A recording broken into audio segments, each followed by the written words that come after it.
AD alert, we woo, pausing.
Hello, and welcome. Ah, God, don't do that intro again.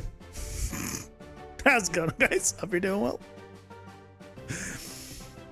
Hello, NG Talks, NGT Talks. Talks. How's it going? Hope you're doing well. You should sleep, man. Well, go to sleep. Sleepy time is best time. Sleepy time is great. I love sleepy time. Sleepy time is the one time where all your problems go away. You have no problems when you're asleep. It's great. I love sleepy time. Sleepy time, best time. Yeah, I hope you guys are doing well. I made some more progress on the city stuff since yesterday. Eh?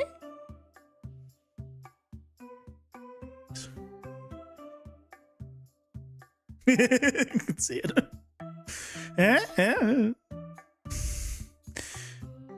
Progress. This is all part of this, all automatic. It still needs figuring out. Some stuff needs to be adjusted for Sunday. All that good stuff. I probably won't do districts or stuff like that till next time. This time is going to be just setting up basically this. And we'll go from there. Yeah. It looks really good. Well, thank you.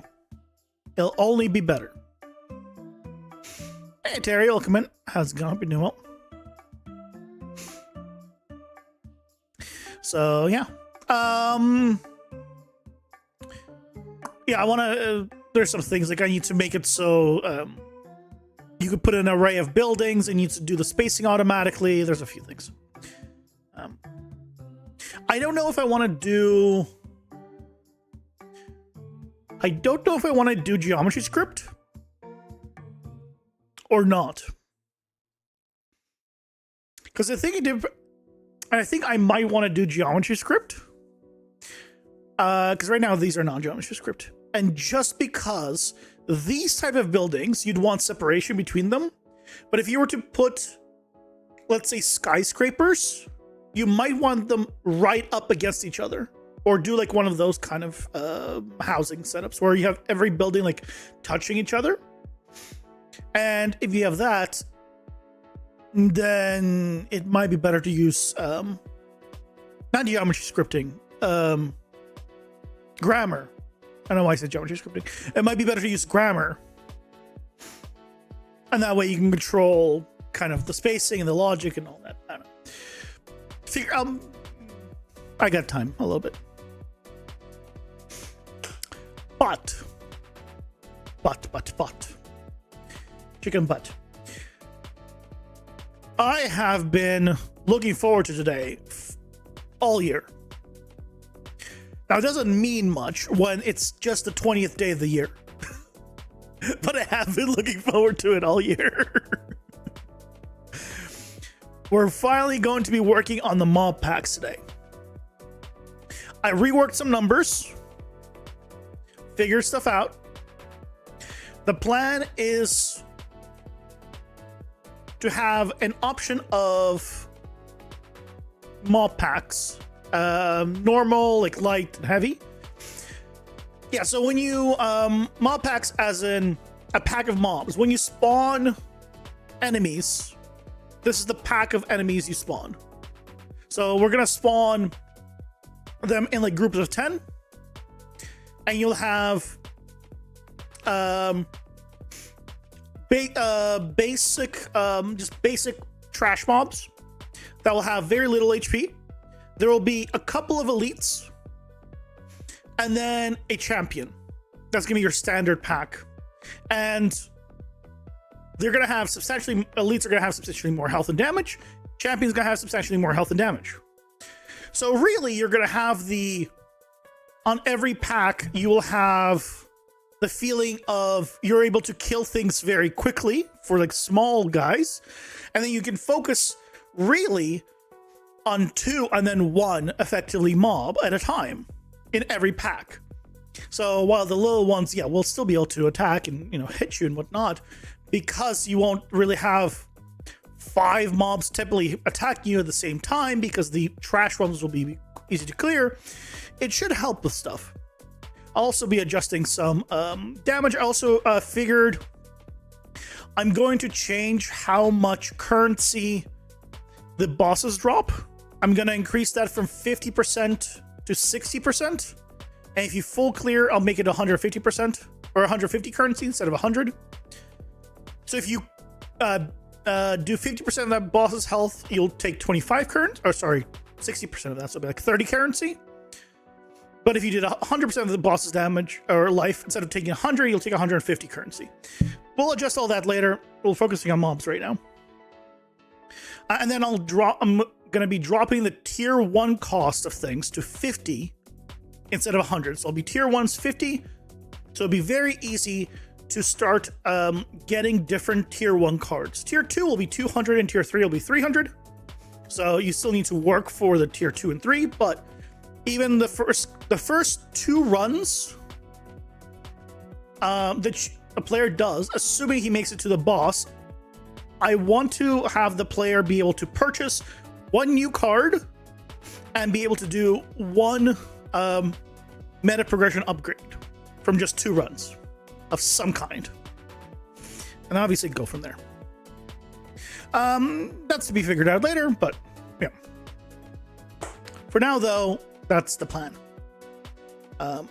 Here. I'll show this. This is the setup. Oh yeah, and here.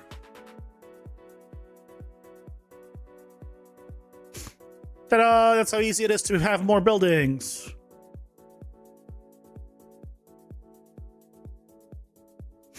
Be automatic. Yeah, I just wanna.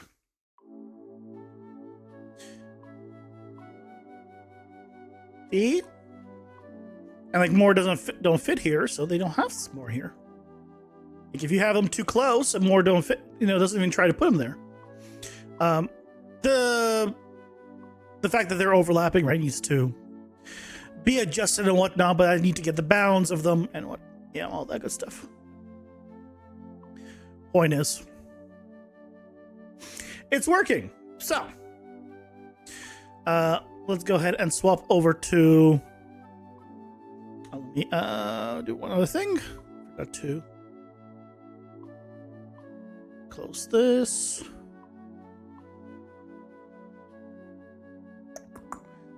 Still have my work stuff open. Oops. That'd be bad. Don't want to be sharing that.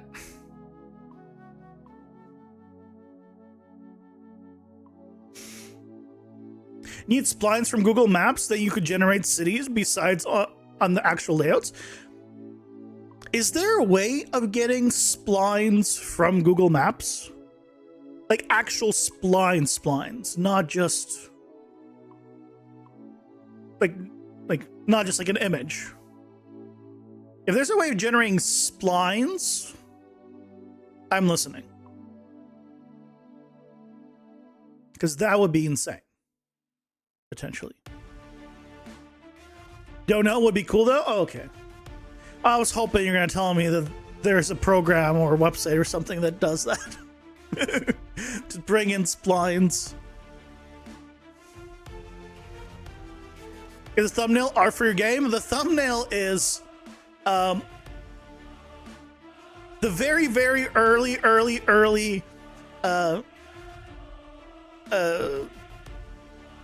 what's it called? Mid-Journey image that I made of like general idea of what the main character was going to be. Looks very different now. Welcome on Kane, by the way. How's it going? Hope you're doing well.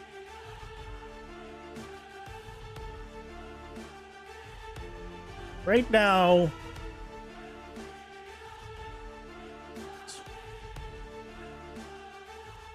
this is the current block out design of the main character. So it looks slightly different than the image you just saw.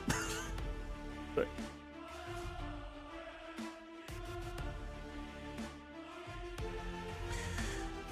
okay. So let's figure stuff out. So let's go to the mob spawner stuff. So level related.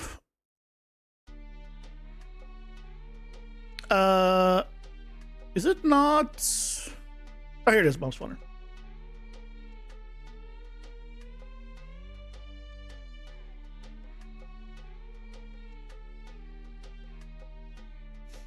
I'm doing well.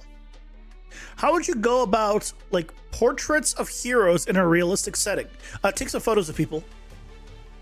That's as realistic as you get. It'd be crazy to pay an artist to draw like 10 of them. I mean, your best bet is to, well, create basically either a 3D setup for yourself and just make it look realistic, or use something like metahumans, right? And just render them relatively realistically. Because you can get metahumans to look pretty good. Or an equivalent thing, basically.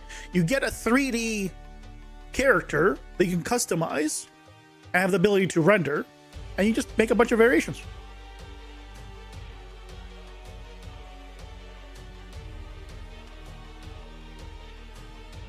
That's where I would go.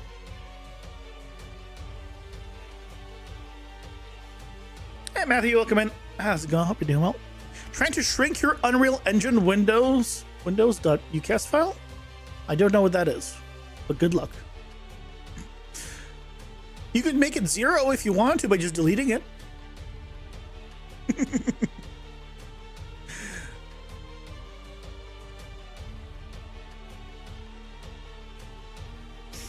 Metahumans would not be enough for taking pictures in them.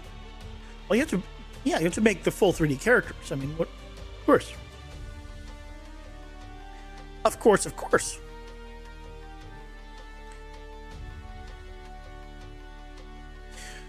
Okay, so this is our current data table. It really has just the mob. The min spawned, max spawned, we're not going to be using. So the plan is that we have... Here, let me pull up my spreadsheet.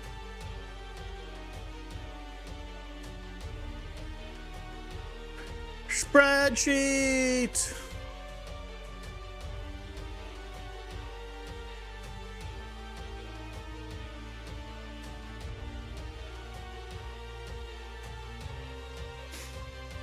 Hey, Pixel Bruce, welcome in. How's it going? Hope you're doing well. Have you transitioned to Houdini and actually understand something? Well, you're better than me. I understand very little Houdini. I wish things in Houdini were just called the same things I normally expect. The example I always give people is the damn, like, vertex merge. It's not merge, it's not weld, it's something else. It's a word I always forget what it's called. And why are things in Houdini just called something so different? That's why I never got into it, or never managed to. But I'm glad you did. It is extremely powerful. Houdini is awesome. Where is it? Here it is. So, we're going to have trash, elite, and champion mobs. We're going to have 7 to 9 trash mobs, 1 to 2 elites, and 1 champion. We play around with those values. They'll have different health, different everything. So what we need to do, I think before we adjust the trash elite champion spawning, we need to get that working on enemies, just in general. Get them to actually spawn as a trash and elite and a champion. Once we have them be able to spawn as those, we can go from there.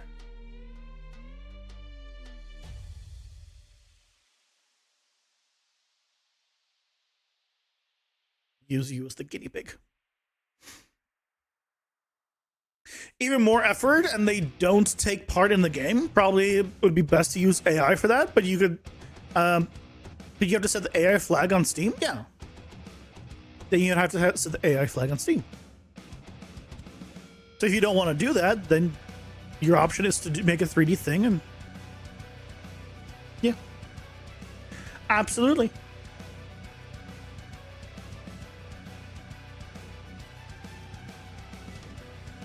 Like, just because you have the AI tag doesn't mean your game's not going to sell, right? But some people will, you know, be less inclined, for sure.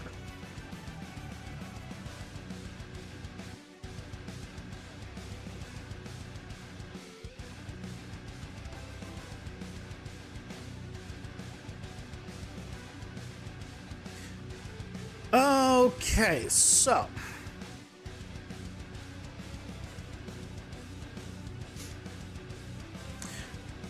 this will need to change. Set max health. It takes the base stats, multiplies it by enemy health protection level, which is going to be different. We're going to have to change this. That's all fine. What I want to do is the elite thing. So I have character enemy dot elite. And I want to do character enemy dot trash and character dot enemy dot champion.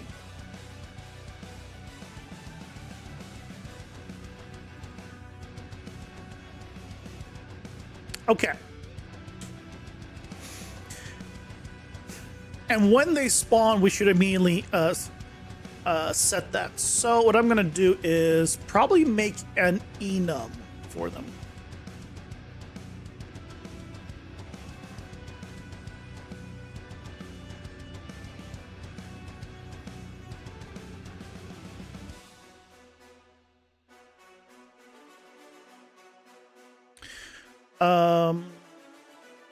Mob type. Is that mob type?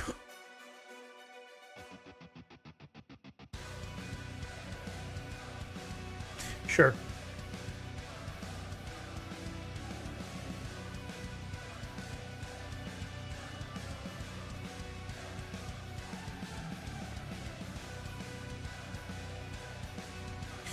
Trash. Elite. Champion.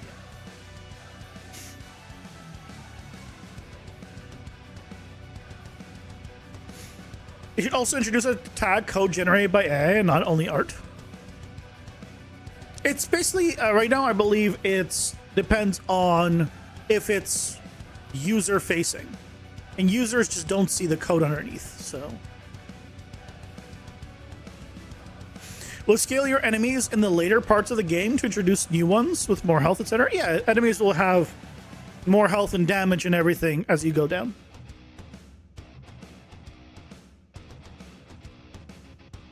It could be great to prototype, and maybe if you see interest in game, you can pay artist. Yeah, and that's a lot of times that's where it's being used. That's how I'm using it for prototyping. Hello, Job Guy Wrecked. Welcome in. How's it going? Hope you're doing well. And if you do it just for the prototyping and doesn't like it's not being used as the final product, you don't have to mark it as using AI on Steam either, because the final product does not use AI. From my understanding, at least.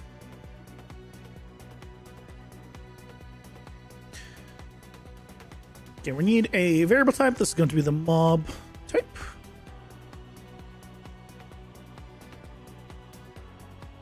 You know what? Trash Elite Champion boss. Do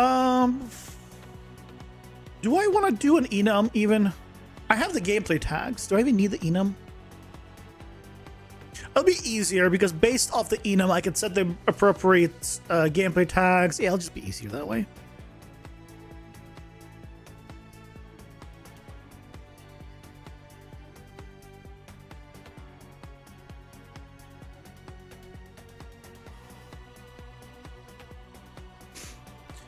Okay, so when we're constructed, enemy health scaling per dungeon level. I'm going to change this probably because right now I'm having the health and everything scaled by 25%, basically. But I guess that's fine. Current times that, yes, multiplied by the base health. That is this.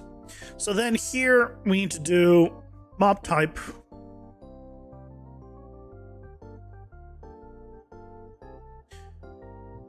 And then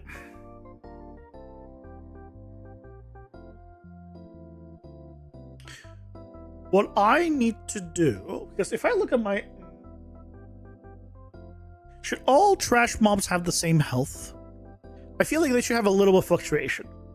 So what I'm going to do... Because mine, I have full values, right? I want trash mobs to have like 70. So what I'm going to do is instead of the base stats for the mobs...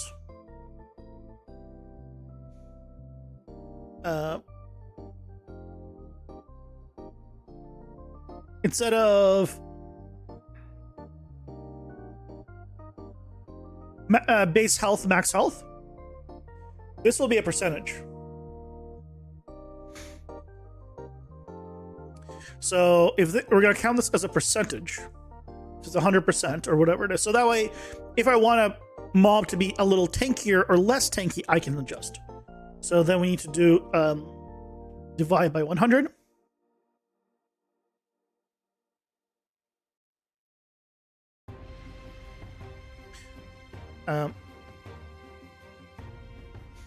Then multiply by this value. And then the final one is based off its type.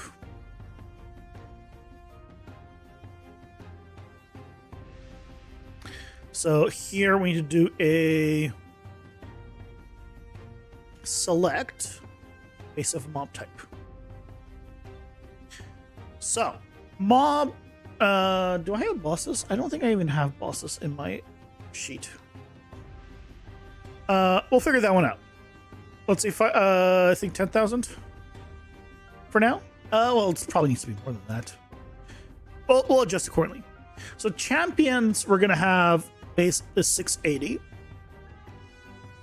Elite is 250. And trash is 70. So if it is a trash mob, you'll have by default 70 times 1 times on the first floor 1. Let's just check these values. Get dungeon variables, enemies health scaling.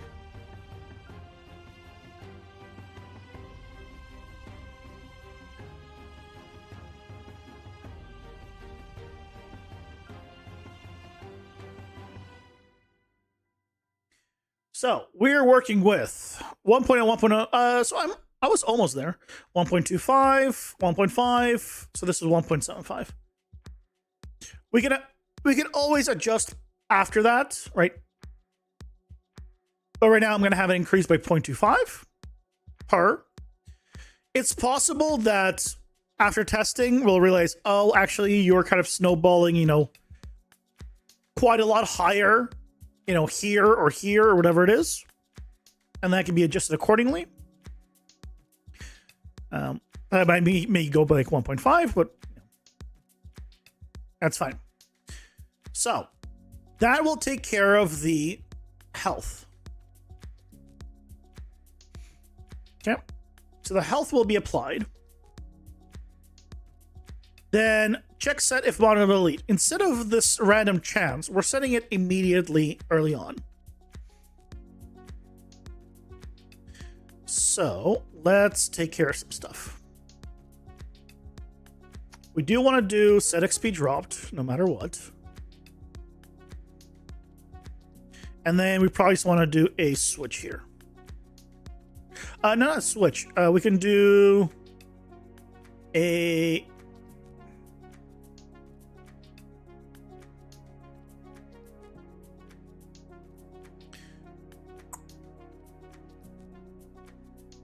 Check if this is equal to trash. Or I guess not equal to trash. No, it'd be easier. No, that's fine. Because we need to check it if it's equal to... Yeah, that's fine, that's fine, that's fine. So if it is not trash... I guess I also need to make sure it's also not a boss. So I guess we'll just do if it is one or the other. If it is equal to an elite, then do this. Otherwise, let's do a little false here. Check if it is equal to champion. Let's do that.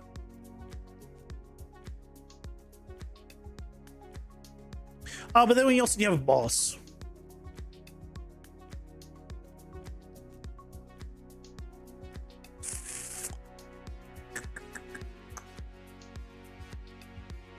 Okay. Yeah, we'll do it differently. So let's make elites. We're not doing the custom data setting this. We're not doing this anymore. We are setting the scale. We'll do this one thing at a time. Okay. scale is going to be based off of this. So boss's scale is 1.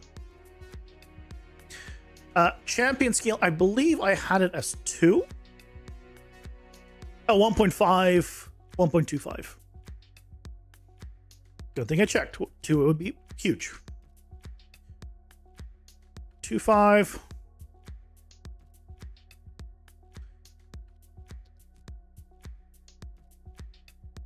Okay. So that will set the scale. Then we add a gameplay tag, and we'll do a similar thing. We'll just do a select.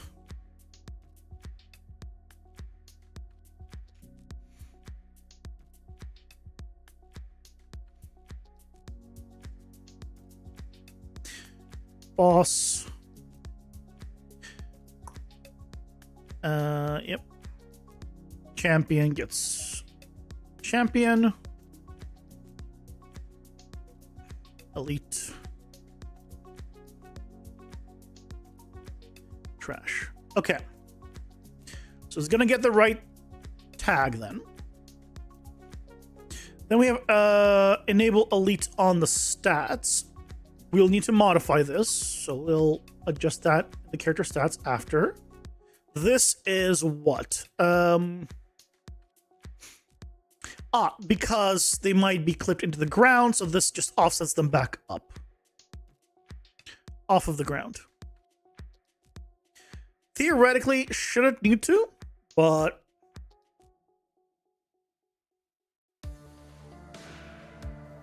we'll see. You know what? I won't have it be done, and I'll re-add it if need to. If clipping in ground on spawn.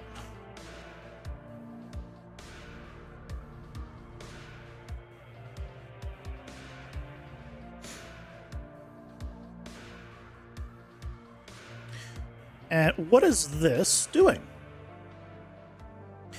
Modify health amount. Base health times 2. We do not need to do this. So this enable elite stuff, we don't need to do.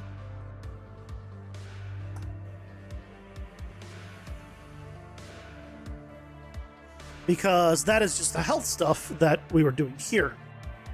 And we already know whether or not it's an elite here, so we don't need to do that later.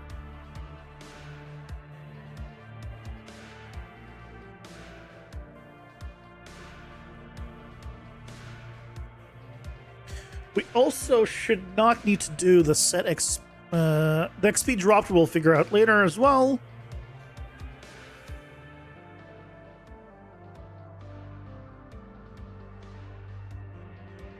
This should happen regardless of whether or not it's a reload character, I'm pretty sure.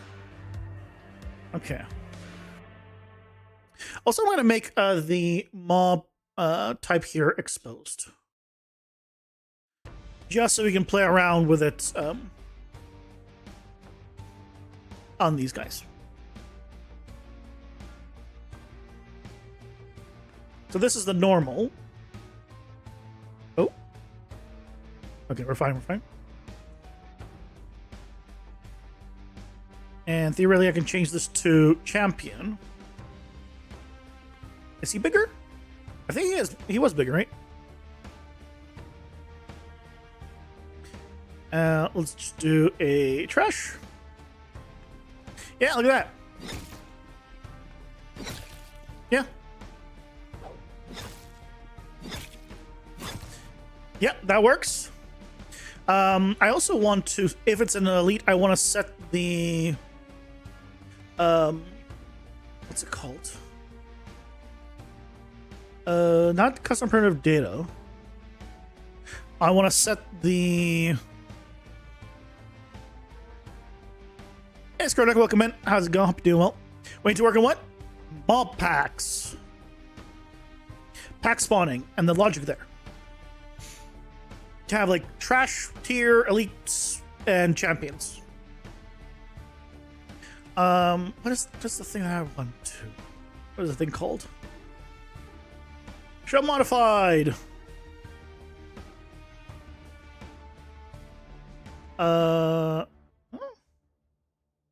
What's it called?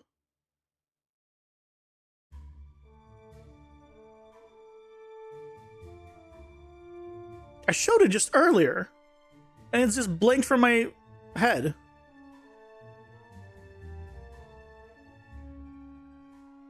It's the post-process thing. Stencil.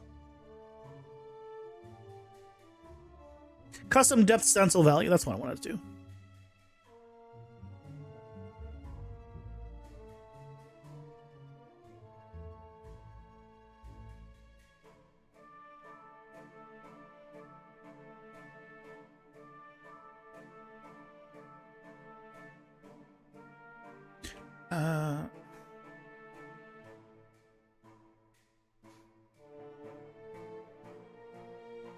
I want to do it on the sprite.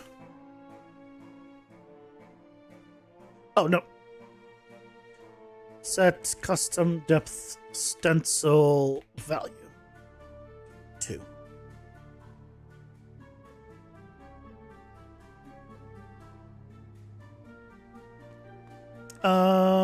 Did not work. Do I... Ooh, where... No, it should be on self? No. What? It does get set onto the sprite, right?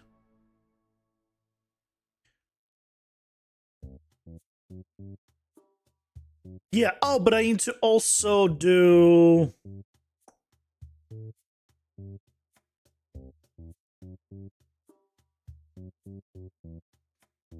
Enable render custom depth pass.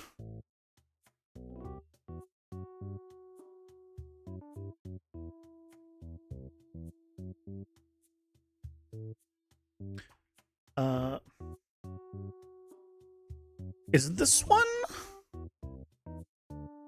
We'll find out.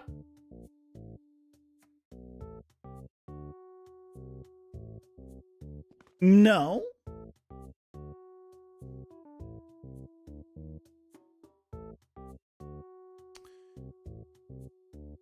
I need to... Sprite. I could just enable it. Render custom depth pass.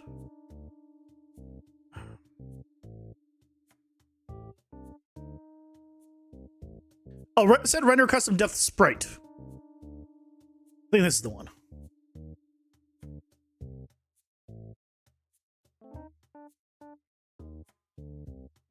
Yeah, there we go. So now the trash mob is regular, and the champion there has...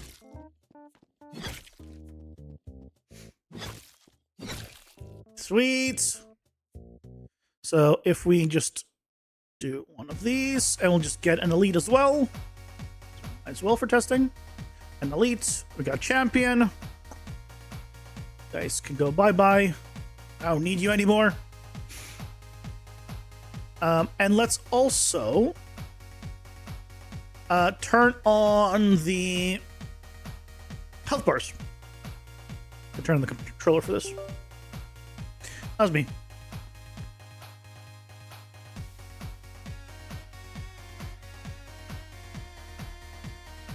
Oh, they're set to on. Oh god. Why do the health bars not work?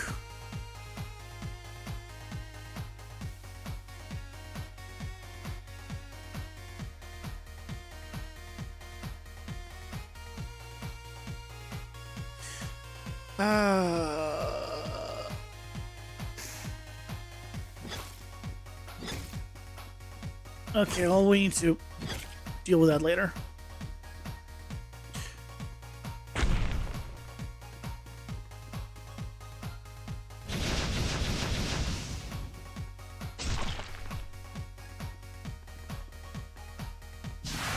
So there goes the elite, right? Elite is already down.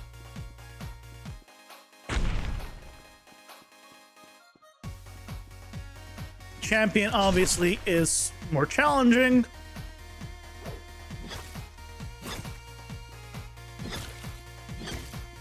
Oh, I also want to decrease the cooldown times. And there's the champion. Let me adjust the cooldown times on the abilities.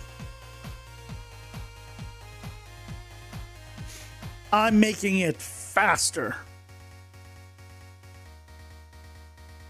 So instead of 10 seconds, I know, crazy, 9 seconds. 16 to 14. We're going 20 here. And for 35 to 28. Look, it's not huge. It's not like the most insane changes, but 28, not 285.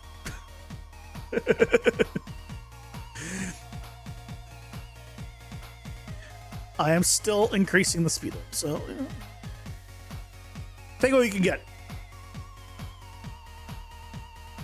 Which should allow clearing of packs to be faster, obviously. 20.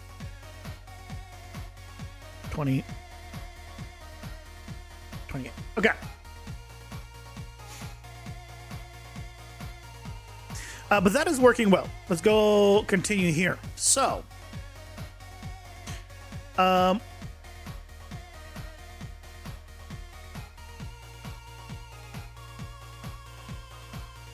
if it's not defeated or the boss, false, start a logic. Yep.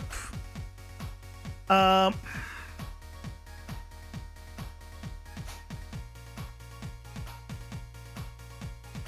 is this triggering?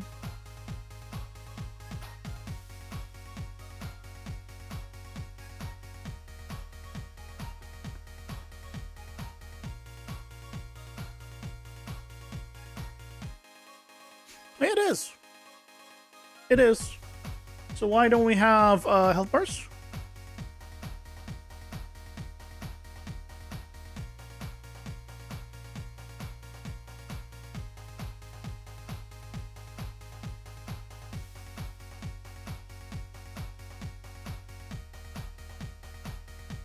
That updates the value.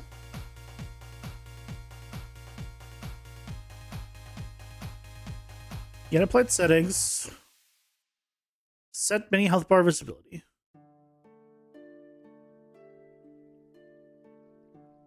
On options applied. What I can try doing is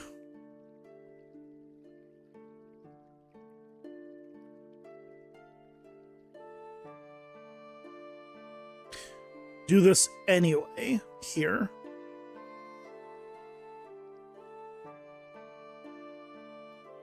So that way it loads the settings. That's probably what needs to happen, but I doubt it. No? Your video that you put this weekend looks like it will be good, but you haven't gone around to it yet? Yeah, check it out. If it's something up your alley.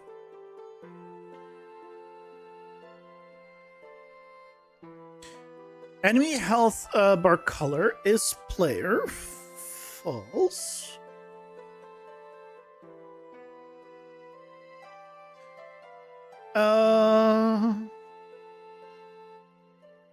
Get applied settings.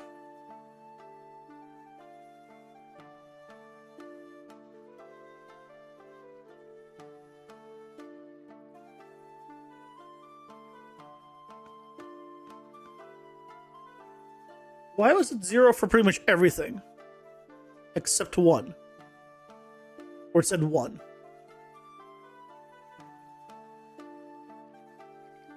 So that means that this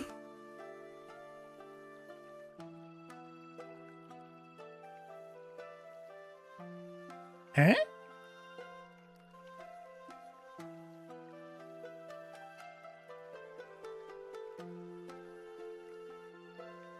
This should run on all of them. It ran 3 times.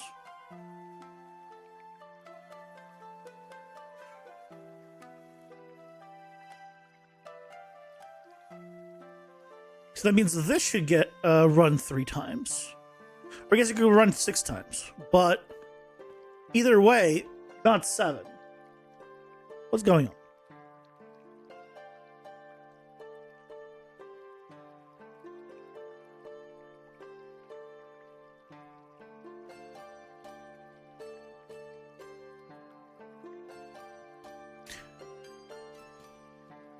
Oh, because we have to get health bar color here.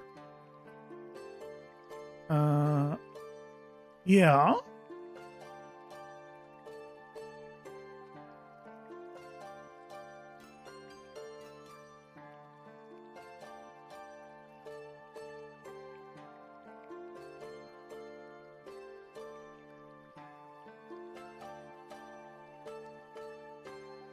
Look at me getting derailed. Why is the health bar not working? Again, why is it all zeros and then one and all zeros again? If I look at the options, right, it's red. Here, I'll just make it blue. 0003.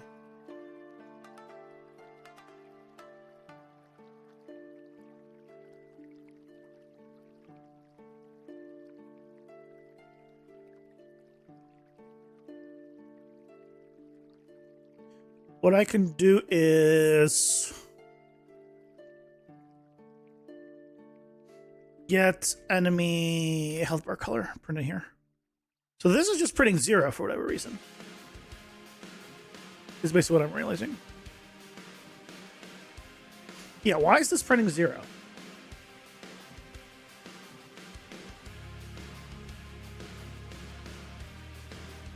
Is it because this is not valid?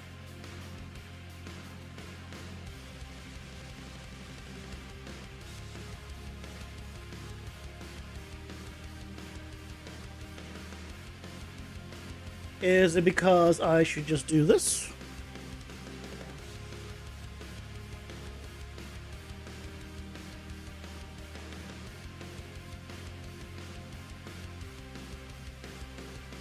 Yep. So this settings JSON file wasn't being set when I probably wanted it to be set, and so it didn't have any of the information, and so none of the other stuff got propagated. That checks out. So here we were doing it on, set this, and here we were getting it. But I guess we weren't doing the spawn mini health bar. Okay, that's fine.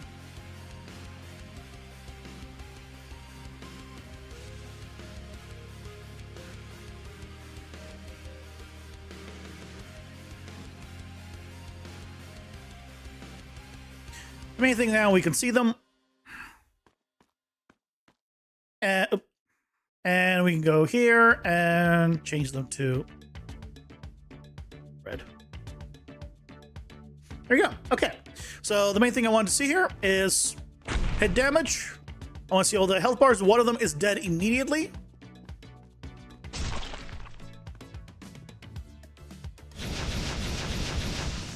Right, there goes the elite. And this is the champion, who is considerably tankier.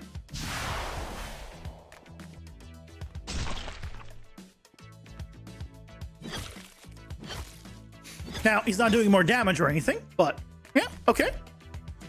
That works. Ooh, what's going on here? Oh, it's because yeah, this is fine, this is fine. This is because I opened something when I wasn't supposed to have access to it because it's the test level. Yep. We can ignore that. Wonderful, wonderful, yes, yes. Okay. Do I need to do this, or can I? Yes. Yes, this is important. Okay. So, the next thing to test here is the reload. So,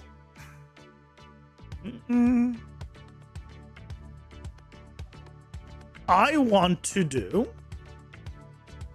Why do I check for the player pawn to be valid? Player pawn is going to be valid no matter what. That's not a big deal. So I do not need this clipping thing. That's not needed. Okay, I want to character reloading. Go here.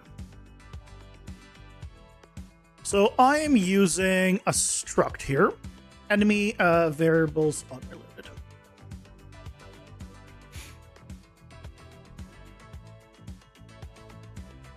This might be under character. Yep. So here, instead of elite being a Boolean, it's going to be mob type. Is going to store mob type.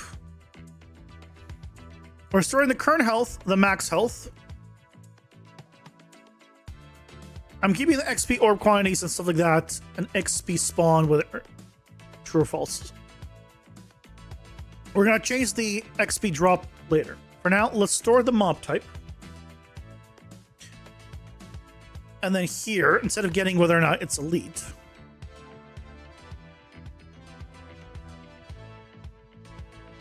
we're gonna store the mob type.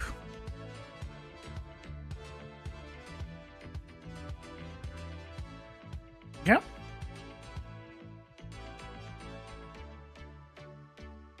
So, on load,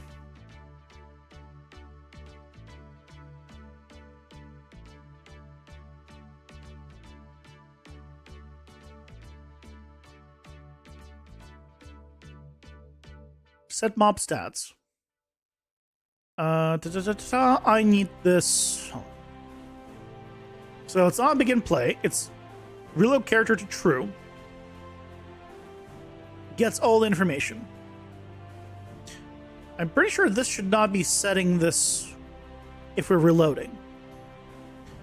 So what I need to do is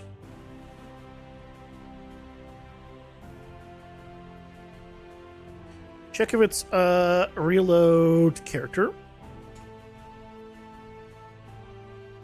If it's not, then we do this. If we are reloading the character,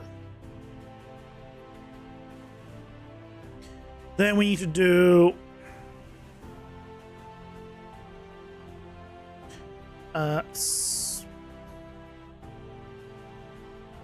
set max health, set current health,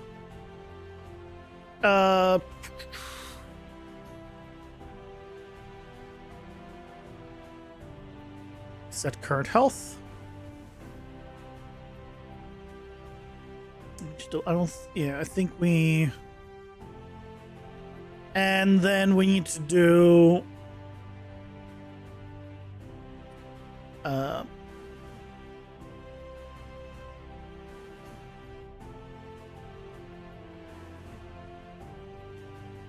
update the health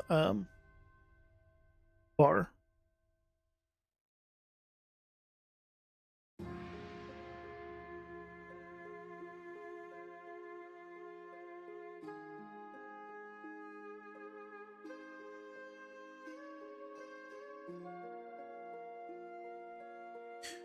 And we can get this information from, I guess just do get reload character variables.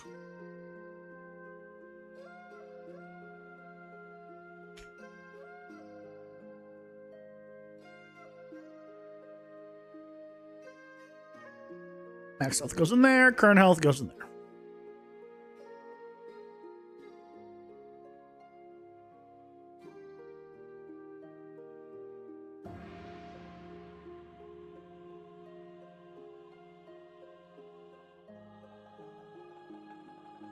So let's see if everything maintains. So what needs to happen is I'm going to hit the mobs and do health damage. Then I'm going to run away and try to despawn them by going far enough away. After I despawn them, I will run back in, and they need to be they're still the same type, so they need to be the elite or whatever it is.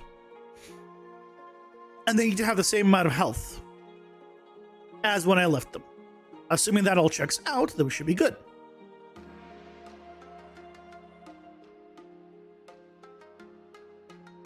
Because I believe this is now being done fine. The XP stuff should be fine. Then we do the scale. We're doing a set, we're not doing it at. So this should be okay. Update the health bar. Check if it's defeated, not the boss. Start AI logic. Yep. And then, okay.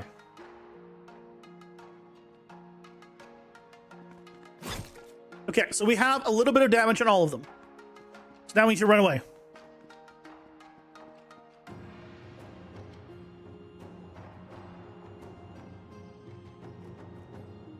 Are they despawned?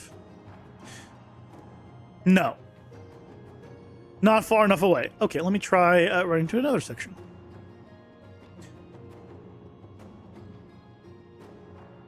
You have a super weird issue. You load level instances dynamically. When you test one and open the level and spawn there directly, everything works. But when you load it from your main level and try to spawn your eye at a specific location, you set active location in a timer, they fall from the sky. I probably need to adjust the... I need to adjust the distances. Load level instance dynamically. When you test one and open the level and spawn the level instance directly, I assume, everything works. But when you load it from your main level and try to spawn your AI at a specific location, I'm confused. What does the AI have to do with the level instance?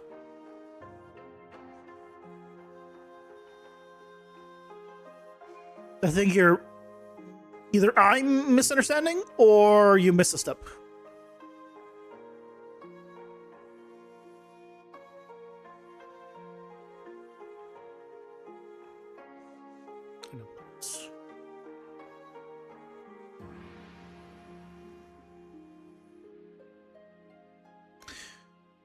I'm gonna adjust the values here.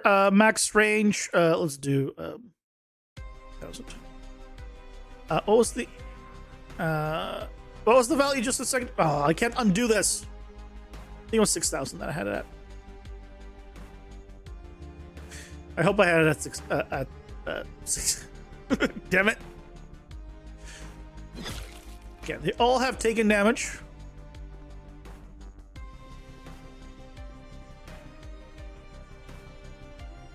Okay, they've despawned, right? They're no longer here. So if I run in, they should still have 3 different mobs at different health. They're not elites anymore, or they're not, yeah. Why are they not?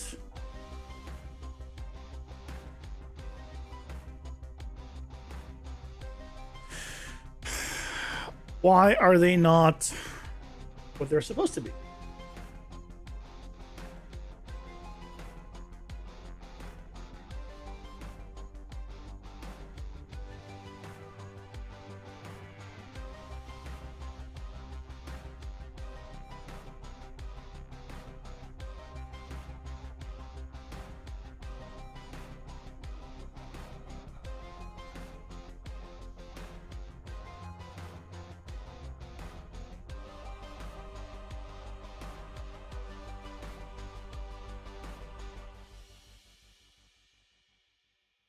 I'm storing it. It was exposed. It should be able to store it, load it. Oh, I know why.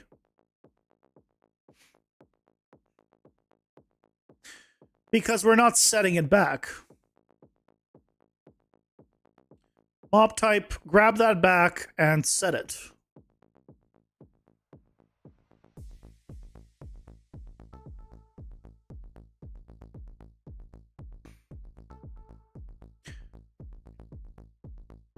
That's why.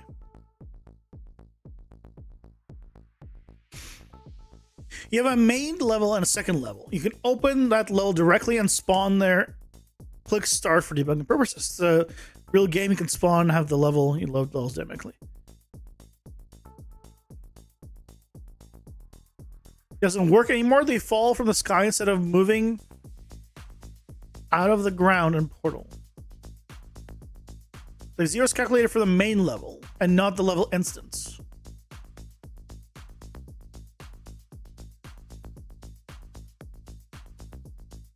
Okay, so hold on. So you have a level instance in the world, and that level instance is trying to spawn an AI at 0, at z equals 0, the height is 0, and you're expecting it to be at the level instance 0, but it's spawning it at world 0. Is that right? Is that about right?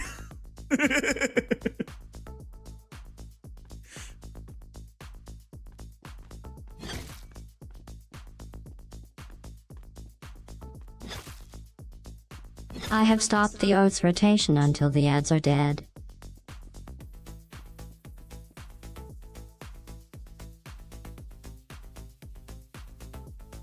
Okay, they despawned. Good.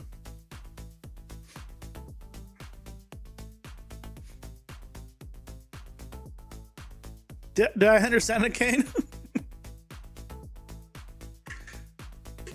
Yes, it looks like that.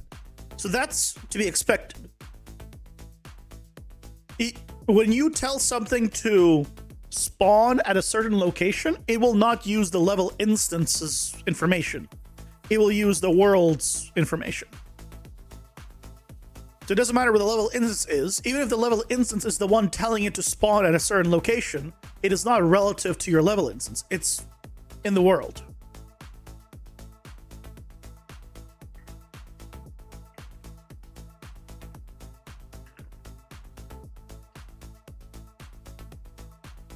The things inside your level instances have no understanding that they are in a level instance, or know what level instance they're in, or anything of that sort.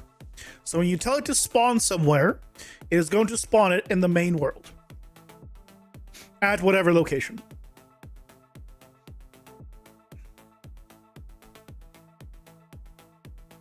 I hope that makes sense.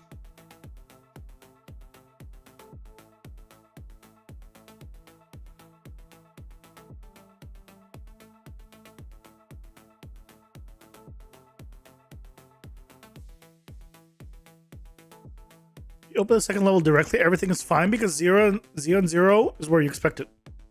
So I don't understand the whole second level. So there's either two separate levels or level instance inside of a level. In either case, whatever values you're using is based off world, not based off relative. If you want to do relative, you need to figure out where your level instance or whatever it is, and then adjust accordingly. If you tell it to spawn at 000, it'll be world 000. Persistent world 000. I think you get a reference position of the actor in that instance and take that into account, but you thought maybe there's an easier way now. Because that's not yet. Well, tough shit. And by the way, you cannot get actors inside of a level instance. That's not a thing. Like, you can do like find actors of tag and things of that nature, but you can't be like, let me get this level instance and let me just find, actor inside of it, or find whatever inside of it. So there we go. Look at that. So now our regular mobs, elites, and champions are all persistent.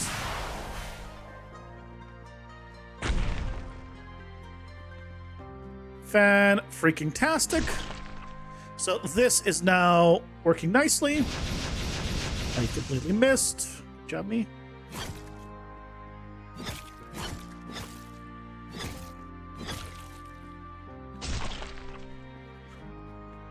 Do that.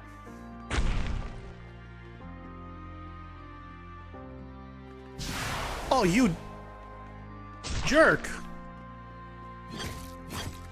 Got him. Okay.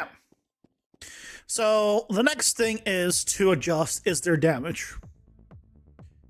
They're gonna hit harder. We're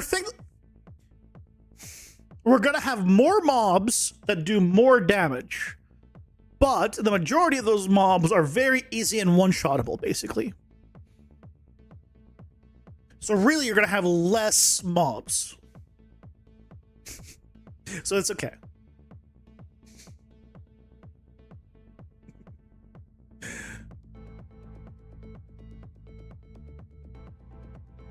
Let me before I forget, because I will.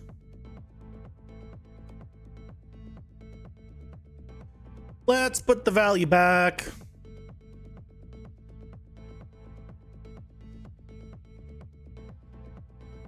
Maybe 5,000.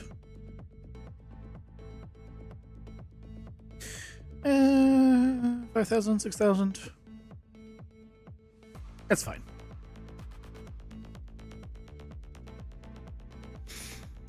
You can load level it and attach it as a next dungeon room or later. Also landscapes and outdoor things. Yeah. Speaking of landscapes, I did a whole video on that, right? With PCG and spawning landscapes. That shit ain't working in a package build, as I learned recently.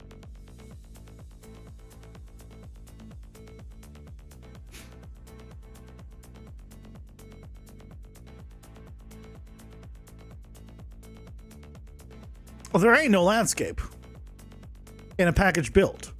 Why, I can't tell you. But I learned this from someone on Discord. I tell you who, but their name is hidden because I'm streaming. So I don't know why the landscape ain't spawning from the level instance in the package build. But it works everywhere else, as always. Package is different, and I don't know why.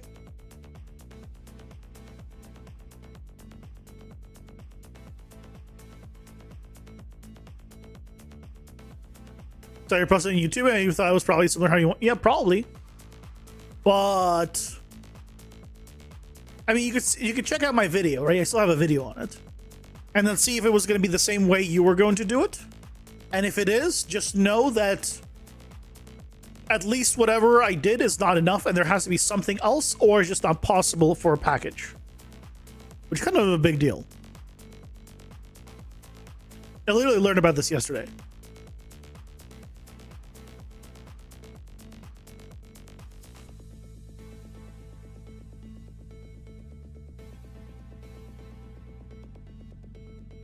That would be bad. I agree. Yeah, that would not be great.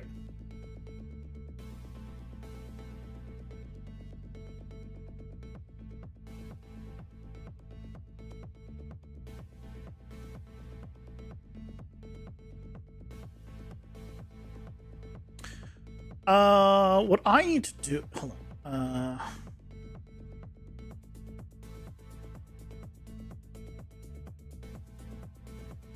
So I have the weapon stats. So I'm, instead of...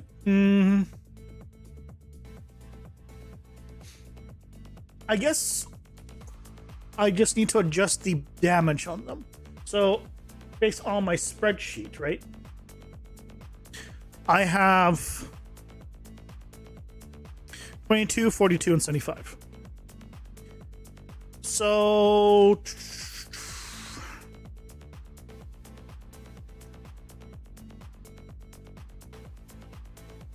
what I could do is...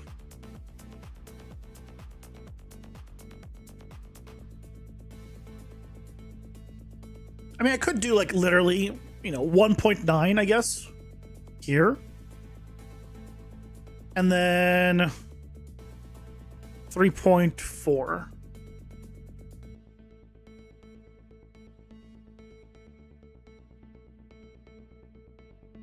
So that way, I'll basically do whatever the trash mob version is, which is the damage I'll put in. I'll put in the trash amount. And then the elites, and then the champion will scale off of that.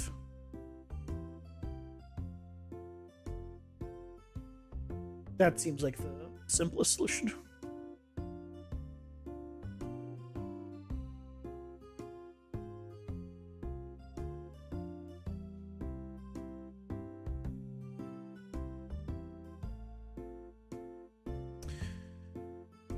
Okay, so this is the damage dealer. Yeah, so this is where we want to do it.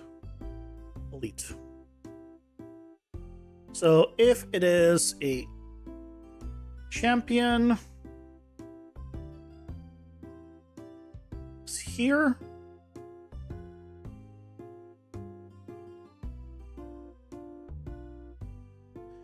So if it is an elite, we do 190% damage. And if it is a champion, we do 340% damage. So what I'm saying is, get wrecked. Let's find out. Let's see how this is going to play out. We'll do a little test. We'll just move these guys out of the way for now.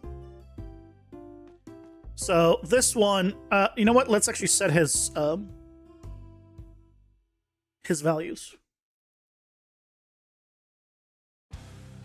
It's from the data table, isn't it? Or not? No, it's now on the mob. So if I set his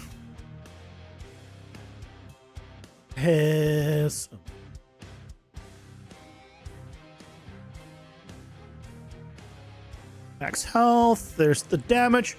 So we're increasing his damage from 5 to 22.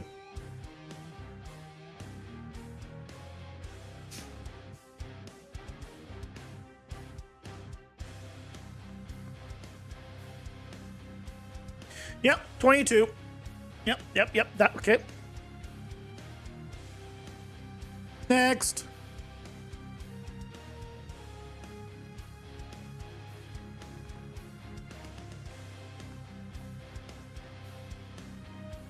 $63.8. Yeah, that one hurt. Wait, no. Bad math.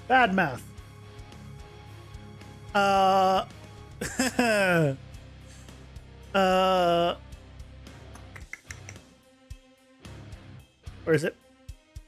This needs to subtract 100. 240% additional, 90% additional. 90% more damage.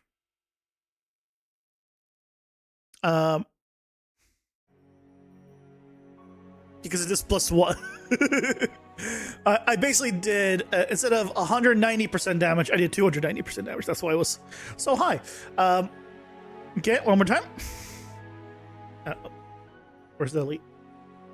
That back. Come back here. 41.8. Okay. Yep.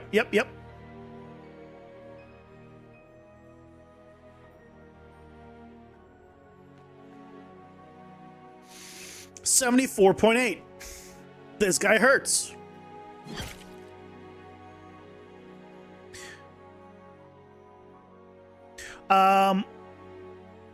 Okay.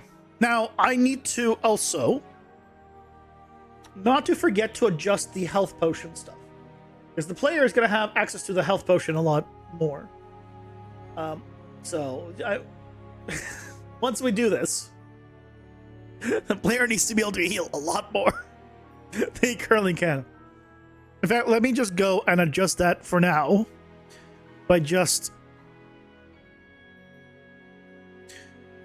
changing this to like 250.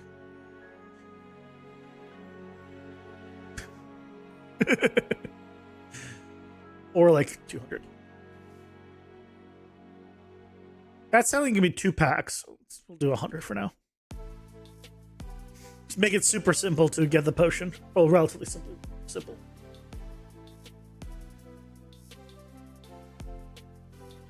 Okay.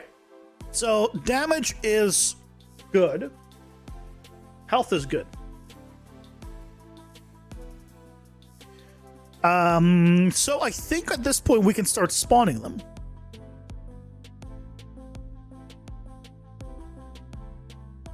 Right? So I'm going to make the mob type here.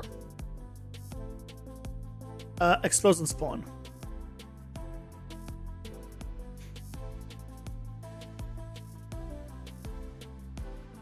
We're not going to need the lead mob chance. Can I remove that yet? Or is it still being used somewhere?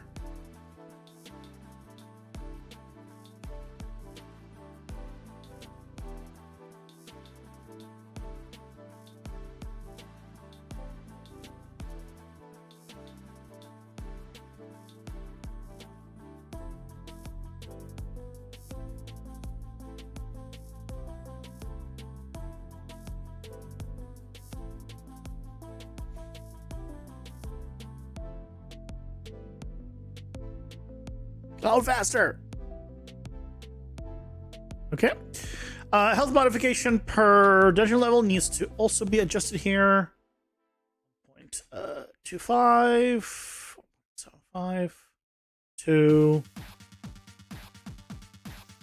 I mean, I don't need to go past 4 right now, so I guess I might as well. I probably won't have more than 6, to be fair. 2, and then 2.25. Okay. So then we have the mob type. Okay, so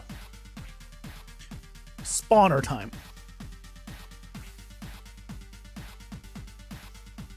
So we're going through all of them, and we're storing all of them. Then we pick one of them,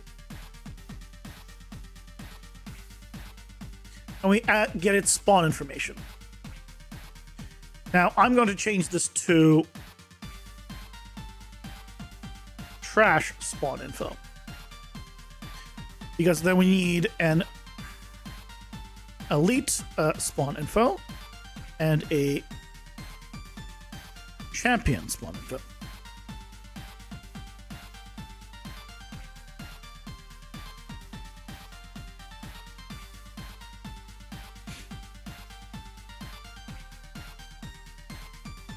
So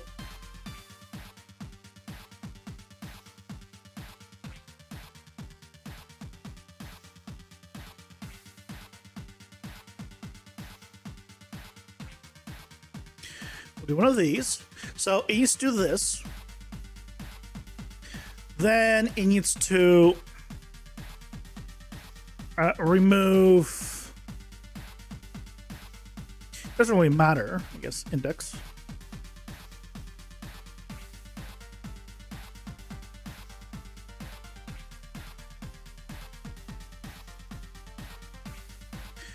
Now you do this 3 times.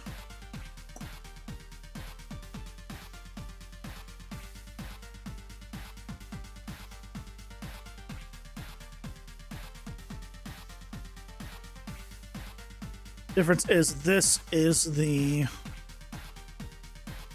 elite, and this is the champion.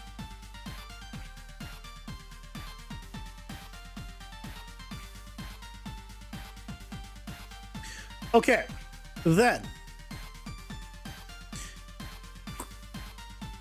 what is the timer for? Oh, it's checking if the player is possessed. Yeah.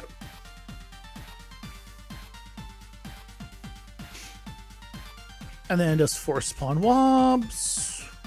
Yeah, okay. This is all fine. Okay.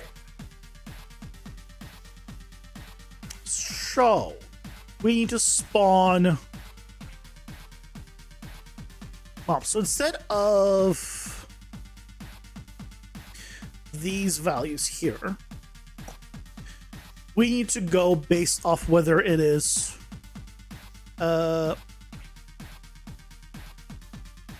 think which one it is. So let's just do a sequence.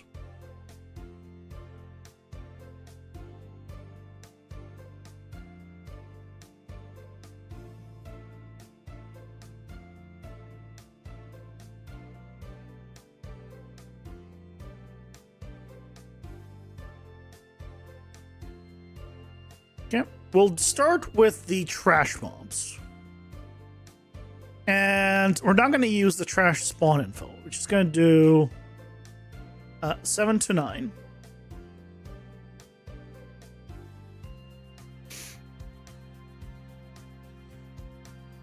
Yep. And then it's going to spawn them.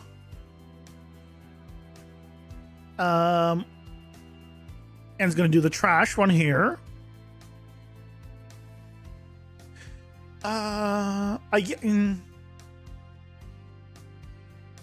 I guess I can do it based on index. So what we can do instead of sequence, we can do a for loop. That happens 3 times. And then here we can do a select based off of the index. So if it is the first one, it'll be trash. The second one will be elite. And the third one will be champions. Everyone will have a champion. This is going to be a regular pack.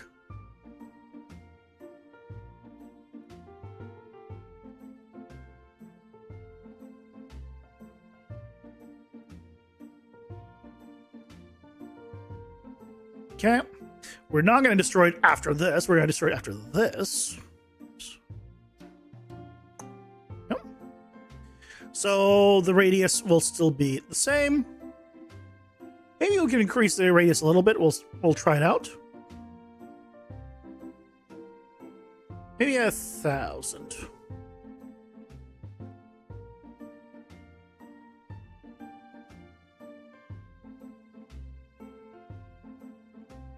And we'll try without this and see how it is.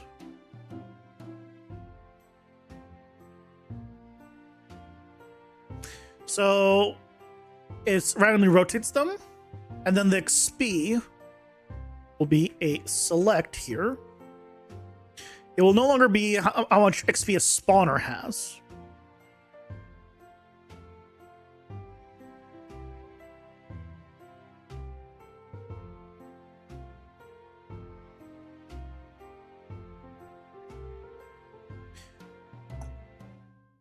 So now it will be the trash mobs are going to give 30 XP. Elites are 120. Champions 300. Okay. So you know what? What's the potion value that I had set? One champion kill is about 90%. So champion is 300. So let's do 350.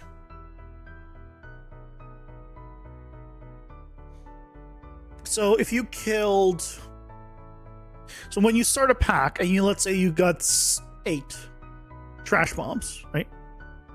And you just kill them super fast.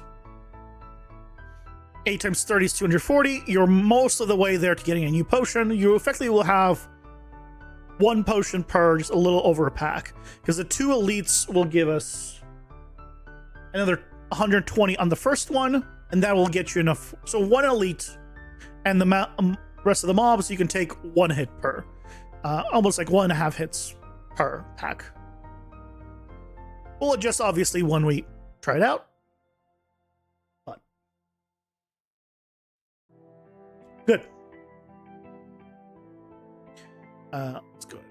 It's you. Don't need this anymore. The XP orb stuff, let's adjust that because we no longer need the XP orb quantities.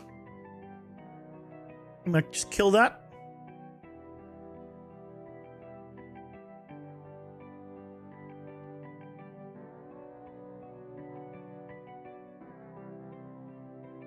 Right, we're not gonna set that either.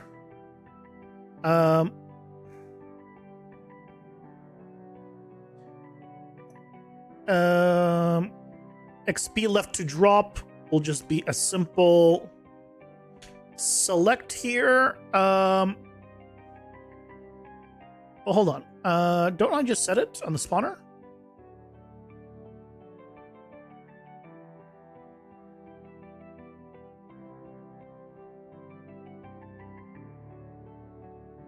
Mob XP.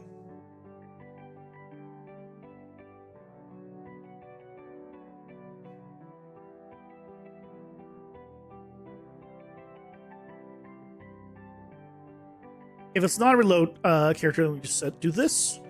If it is a reload character,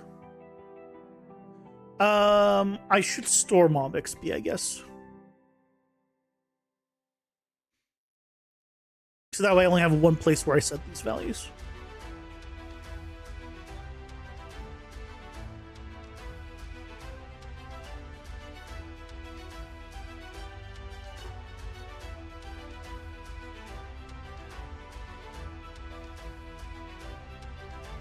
Yeah, that's fine. So here we do get mob XP. And then here we need to do set mob XP.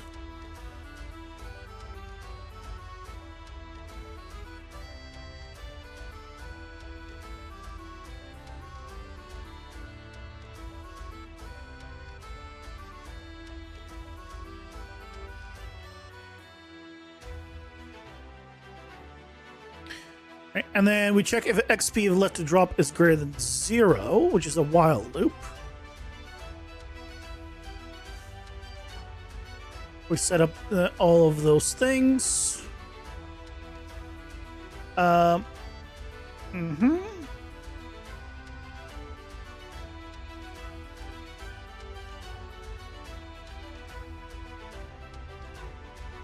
should still do you. Sure. Set this. Then go to set it to be here. We still need to just set all the XP stuff. Okay. I need to also adjust how much XP is needed to level up.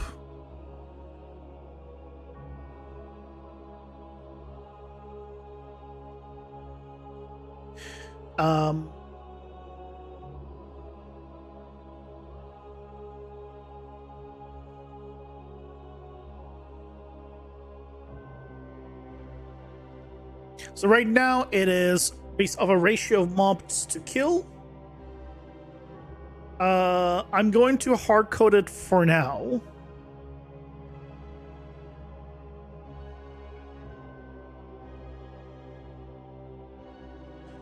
Um, 7,500. But it needs to be a base of, I guess, no, I could just do current dungeon level. We can do this now. Current dungeon level. Multiplied by 1,000 plus 6,500. So the first dungeon would require 7,500 XP, then 8,500, then 9,500. Sorry, not the first dungeon level. This is the first level, actually. So I would actually also need to change the XP spawning stuff. Okay, we'll adjust this. So for now, I will multiply this by 4. Because currently with the way my setup. Remove after changing to level system.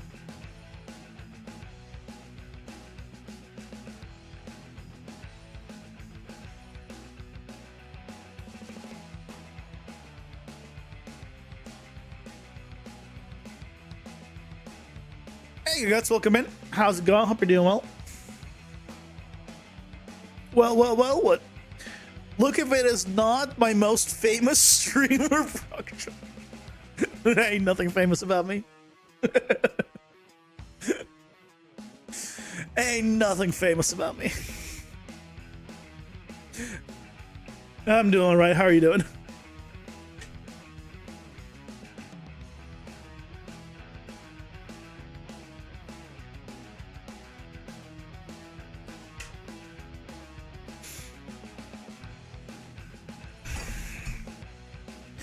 Hope you're doing well.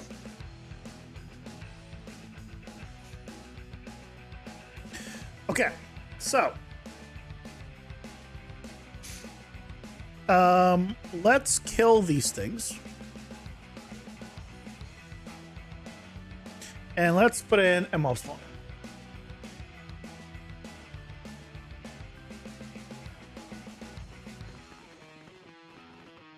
Okay, couple of things.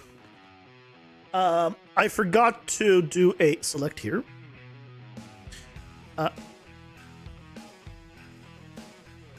Based off this. Trash. Oops. Oh, I could do. Can I just convert here? Probably not a good idea. In case I ever reorder. What cooking day? Reworking the the pack spawning stuff, basically. Also, they were spread out way too far. We're not gonna have 1,000, maybe only 500 still. So we're changing how map pack spawning works. So you see how you have a ton of little guys? There's 2 of them that are bigger. Okay, you see how weak these guys are? But we're getting 1 to 2 elites in a pack that are stronger and champions. Now this guy needs to adjust their health still. Let's go and adjust all of the freaking enemy healths and stuff. Oh dear God. And damage. They're all gonna hit a whole lot harder. My God. You will not know what's coming. I'm not gonna adjust the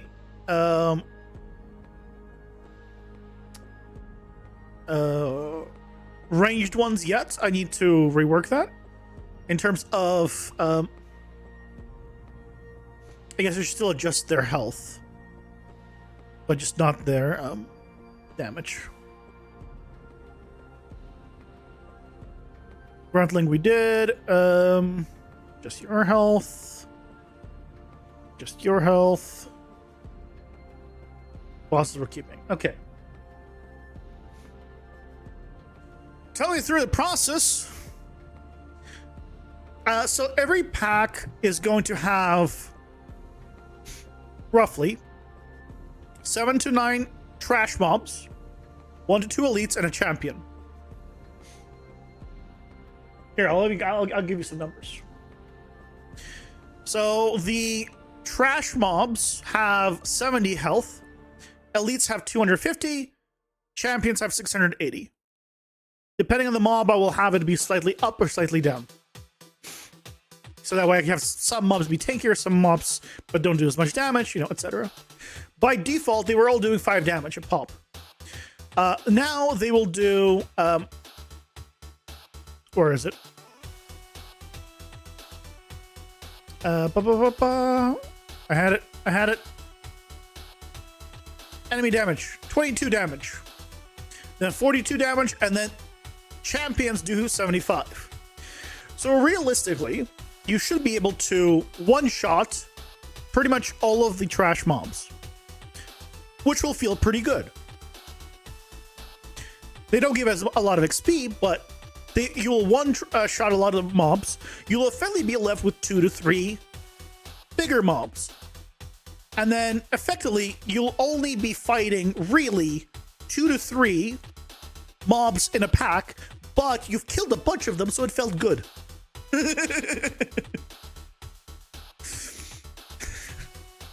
But you get that sense of like, oh, I'm really like just bashing through these mobs.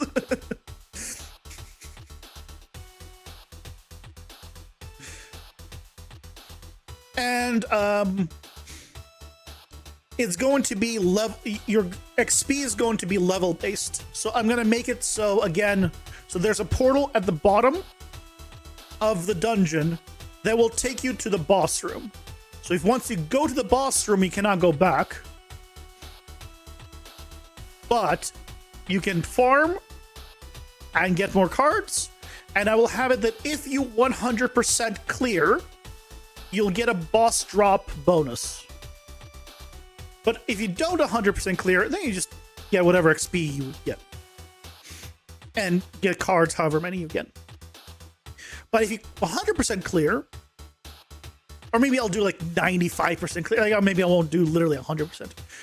whatever it is, you will get a bonus to the amount of currency drops you get for the most. Did you guys take any advice from your list? You remember 0 things from what I wrote? I haven't gone to it yet. Some things are already on my list of things to do. Here's your list here. A lot of crashes. I think that's done. You get stuck in the water. That's already fixed. Feedback when enemy hit. Yes, I need HP bar in enemies is already an option. I let you know about that. But I do want to do more like screen shake or visual stuff on the enemy. So that's still to do. Visual cue by the area you're about to hit with special abilities. I don't know a good way of doing that because currently you don't like aim. It's just you point and then you do the ability. So I don't, because it's not a hold. So I don't know what I agree with the thought of it. Don't know if it's possible to do. Cursor indicator using, custom cursor is on the to-do list. Aim assist for the controller, maybe always target the close enemy. Controller already has aim assist. Some abilities, the AoE abilities, try to focus in the direction you're pointing, but they try to focus in a group, so you hit the most enemies. And otherwise, it hits the smaller ones are maybe more single target, and will hit the closest enemy. I should maybe put that inside the descriptions of the abilities. Now I think about it. For the spell weapons, but for a controller specifically, you do have aim assist. You do not have aim assist for a mouse. Your aim assist is called having a mouse. So in a sense, this is done. I feel like that's fair. Sometimes ranged enemies will run towards the path you came from. Yeah, I need to adjust the speed at which they run away, how often they run away. So yeah, that's on the things I want to rework. Enemy charging visual indicators aren't clear enough. May need something bigger and more. Oh, like the hold attack. Yeah, they're currently right. Which I changed them for these arrows. Yeah, I changed them for these arrows, but the arrows are not very good. So I need to. I don't want them to be like overworked, but read the whole thing, sir. God, I hate reading. Fine. I think we need something bigger with more contrast to indicate. Yeah. And running is the way you came is very annoying. Unwanted backtrack. Well, it's just in general, them running away. It's just they shouldn't run away that far. With the direction they try to go and hide behind something. I just need to rework the running away part, period. Where they run, that's an X, whatever. Maybe I stop the running away in general, honestly. Because I won't be able to know where you came from or where you're going. Because you could go forward and then back down. Or you could go you can come from either direction. There's no way to know.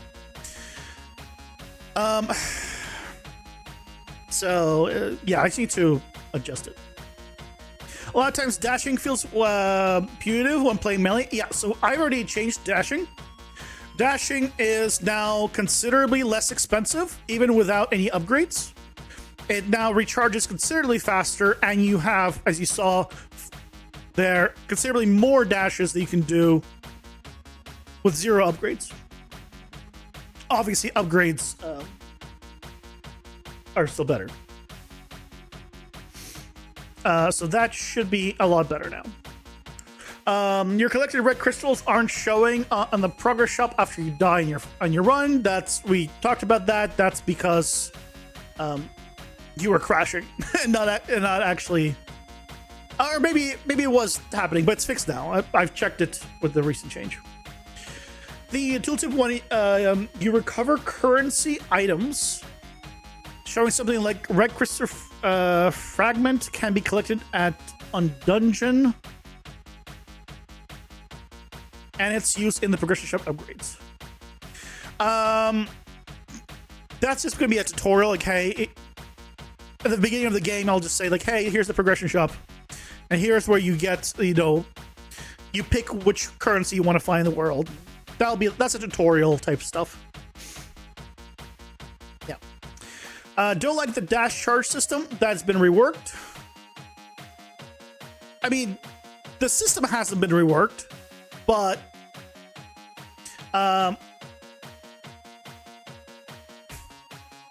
you now dash a lot more, so it's a lot better. Unpickable items continue to with the button for visible after pickup. Yep, I'm aware. Need to change that. And ranged projectiles need to be more visible, maybe being emissive. They are also way too damn fast. I'm surprised you didn't say that one. The ranged projectiles, especially on the one that shoots 5 of them in a cone, are too fast. You cannot dodge them. It's not possible. You have to be inhuman to dodge them. So some things, like, I'm aware of this stuff.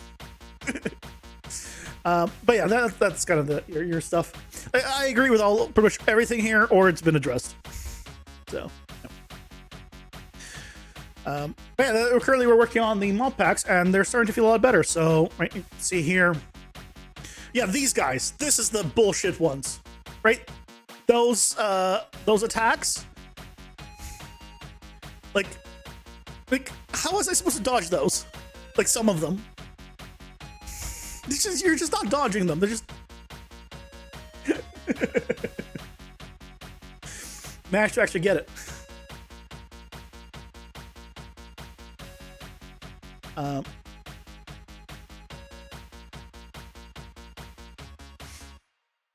Okay, 80%. That's fine.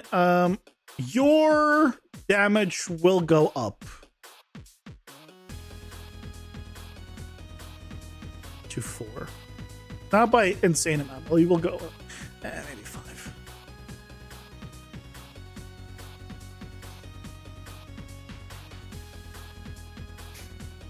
But yeah. Now you know. They're gonna be relatively squishy, those flying bastards, because they're annoying as hell. I'm not increasing their damage. They're ranged right now. I'm not touching range damage at all. That's all fine. Mushroom boy. You can be a little tankier, but you'll do a little less damage. Well, your damage is projectile, but you'll be a little tankier.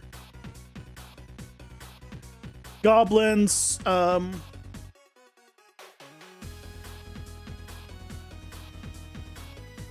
70%, 22 damage. Yo, so it was useful, absolutely. Or not, since you already were aware of everything. Just because I was aware of it doesn't mean it's not useful.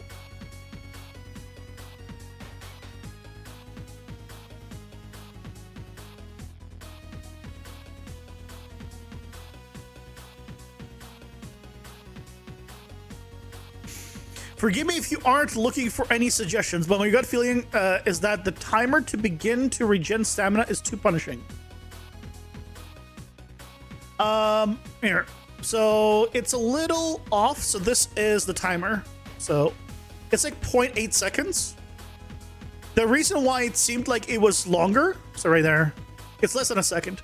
The reason why it seemed like it was longer is because you have the options of going to negative stamina and basically using an ability before you technically have the full stamina for it, but it goes to negative, so it takes longer to start recharging effectively. But the actual delay there is 0.8, and that's a fine suggestion. I appreciate it. Also, welcome. Hope you're doing well. Yeah, stamina here is less than a second.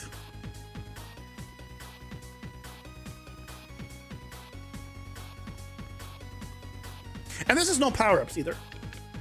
By the way, if I go ahead and go like full power-up crazy, and I go with all 3 stamina regen ones, and then I also get myself the dash one. Where's the dash one? Yeah, do these. Then here you go. So this is me dashing, still got stamina for dashing. Okay, I'm out of dash. Oh, look, there's my stamina back, and I'm at full.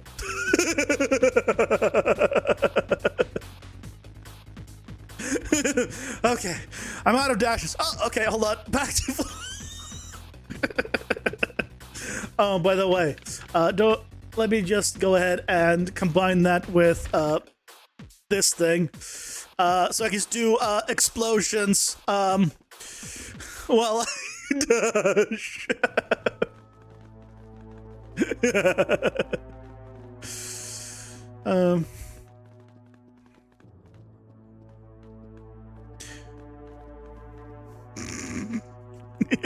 Anyway, it's fun. Game design wise makes sense, but just funny. It's just a logic issue in the blueprint. What's the logic issue? Data sound certainly would make the dash feel better, but you considered constant slower regen with a constant cooldown. Exhaust work in a build that encourages PC to play with no dashes? No, because the game's main way of avoiding damage is dashing. It's like Hades. You don't have a block, you don't have a shield. You have dashes.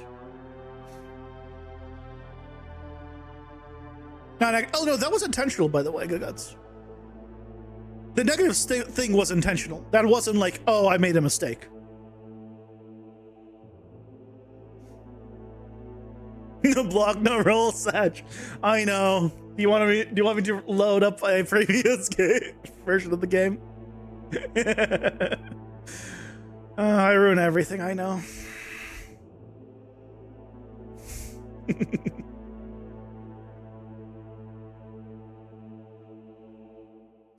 You guys should do more damage, actually. You have less health, but you should do more damage, especially the health skeleton ones.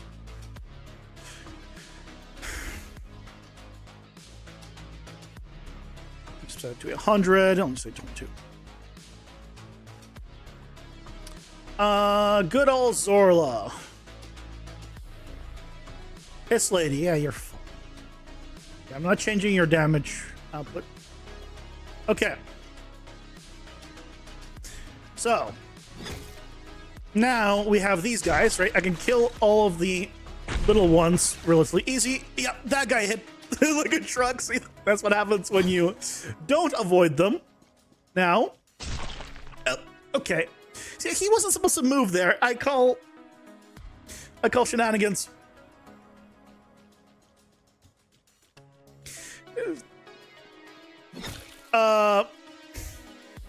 Excuse me? I guess this is because how many there are that attacked me at the exact same time on that one. Edge.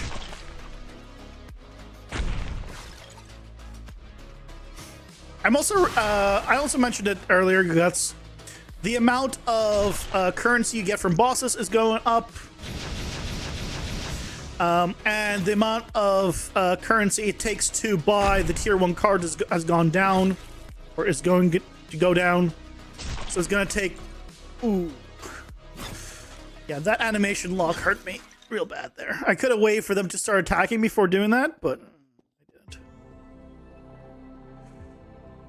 Oh well. That was on me. I was being stupid.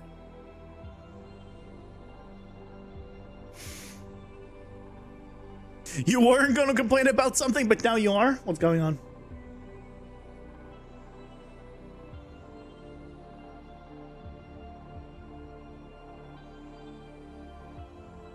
Do you say, yeah, the animation lock are rough? Yeah. You should be able to dash out of the way. But I think, yeah, you can't dash out of these abilities. And I think you probably should be able to dash out of those abilities.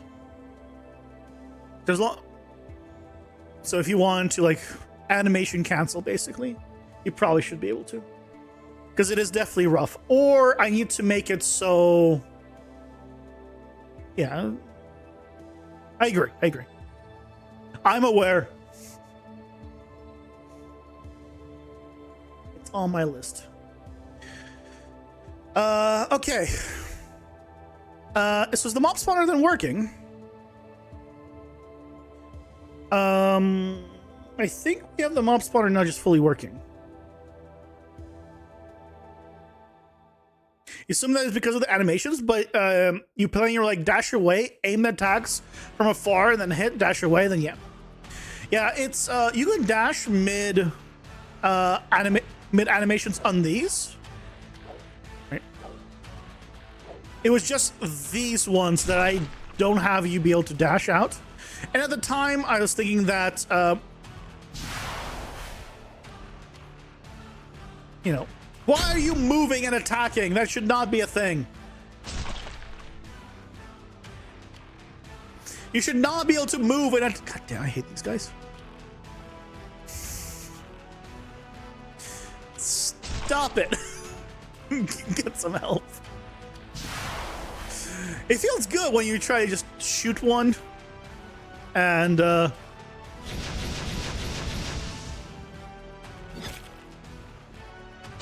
also reduced the I've also reduced the cooldowns of the attacks by a lot. Okay, yeah, there we go. And I already have a potion recovery again. I can grab some more XP. The XP will probably no longer be on the ground. It'll probably be like guaranteed. I'll probably remove that. But there's still lots to tweak. Still trying to figure out lots of stuff, lots to tweak. All good stuff.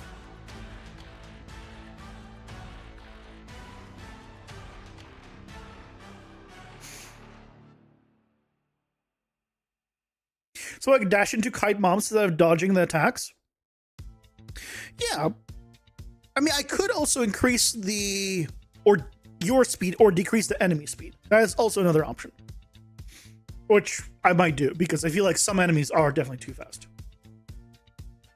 Since this is a deck builder, there could be a card to trade stamina cap for other... Oh yeah, there's upgrades for stamina amount cap. Yep. For other bonuses, like when at 0 stamina exhaust, gain % damage, or damage reduction heals to maximize play. That's an interesting one. I like the idea of having some that give a specific negative for a specific positive. I like that. Where like if you could say like if your stamina is below 20%, deal more damage. Yeah, we can. That could be a thing. That was your first instant screaming thought when seeing this? You enjoy the sprite interaction with a portal?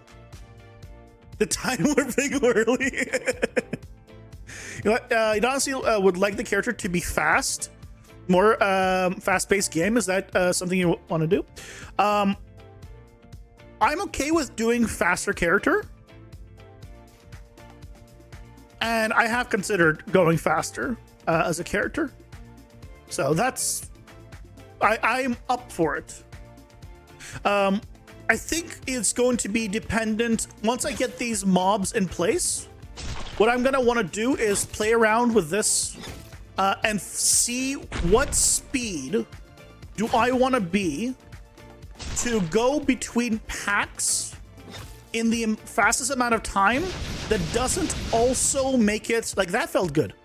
That doesn't also make it feel like I'm having a hard time moving my character around for positioning. Because obviously, if you're way too fast, like if I gave myself like a bunch of speed upgrades, right?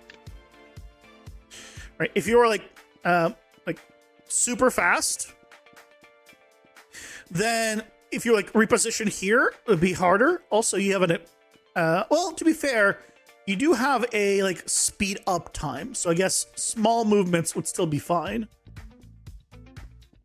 Yeah, maybe.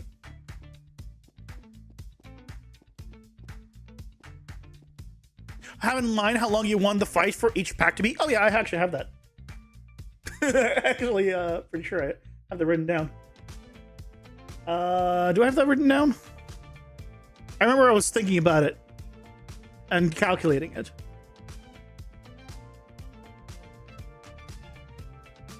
But I don't remember if I wrote it down.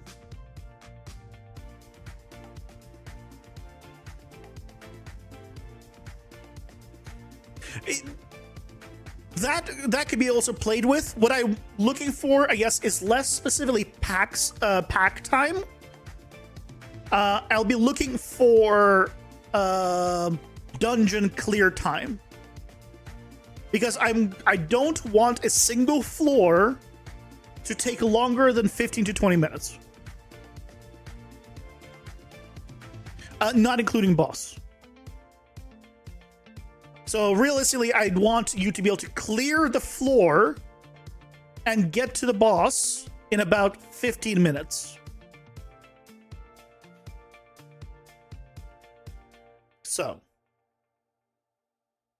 players' animations are faster. You get, yeah, the animation stuff. I'm currently locked in terms of time, but I can make it animation cancelable. Hey, Chusquito, welcome in. How's it going? Hope you're doing well. I'm doing well. Hope you are as well. If the mobs are faster and players' animation are faster, yeah. Yeah. Yep.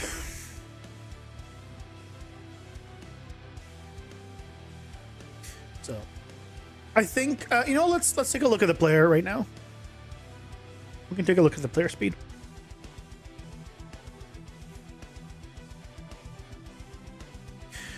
We can adjust that right now, honestly.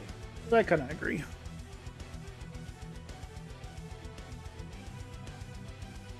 Max walk speed is 700 right now.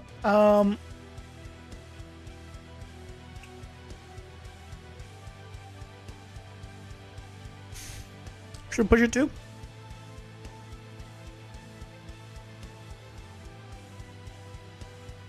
1,000?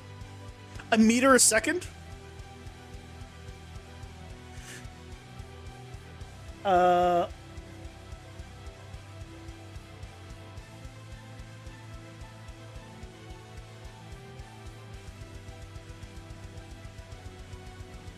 So that would be equivalent to going at about 22.36 miles per hour.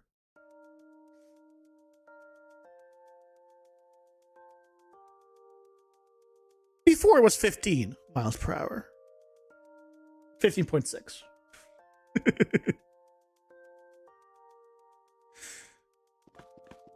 So this is 1,000. That might be a little fast. I feel like that's too fast. I feel like the mob should be slower too, to be fair. Let me probably slow down the mobs.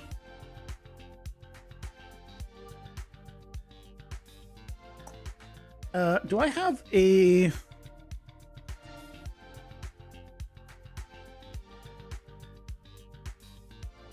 idle chase combat special?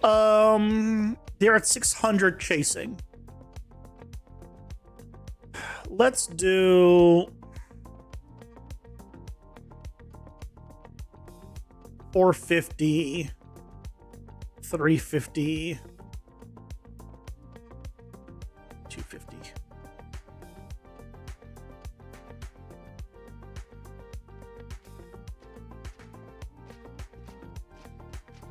Oh, but they're overwriting the values, so I would need to adjust it on every single damn mob, don't I?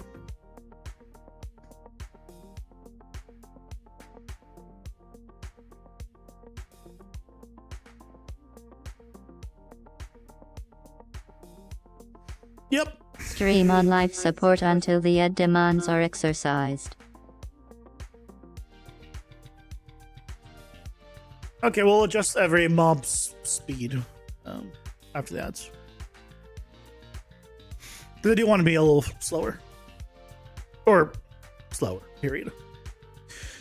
Look, you're the one who wanted it faster. Don't complain about 1 meter per second. I mean, again, it feels a little bit too fast. I might drop it down to 800, so it would be a little bit faster than it was.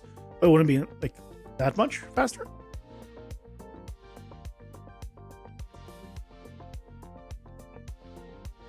Because keep in mind, there is a power up for speed as well.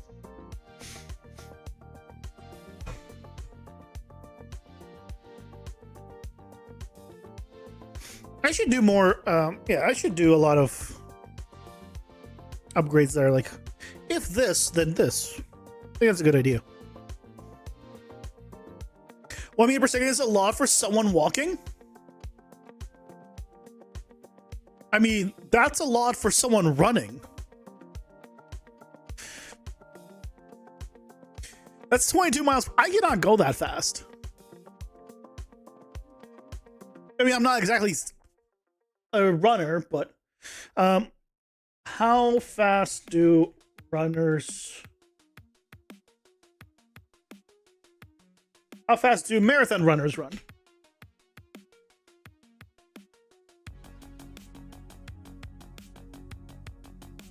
So marathon runners run for 11 minutes per hour. 11 minutes per mile. Give me per hour. Yeah, okay. Elite runners averaging 12 miles per hour. So, yeah, that's why I changed my question. So, elite runners average about 12 miles per hour. Mine is about nearly double that right now. So, it was at around 15.6 or whatever.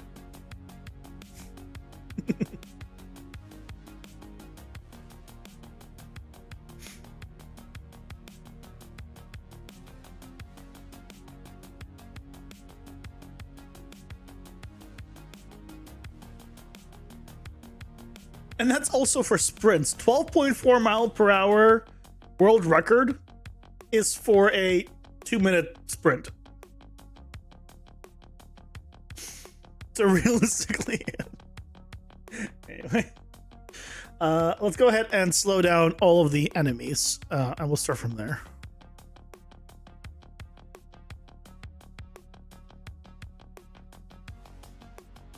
Especially the freaking ones that run away. I'm gonna slow them down for sure. Again, I've been considering just removing the running away thing. I added it because it was part of the original AI stuff I was learning, and I was like, it's pretty cool, so I've just kept it. But I might remove it entirely.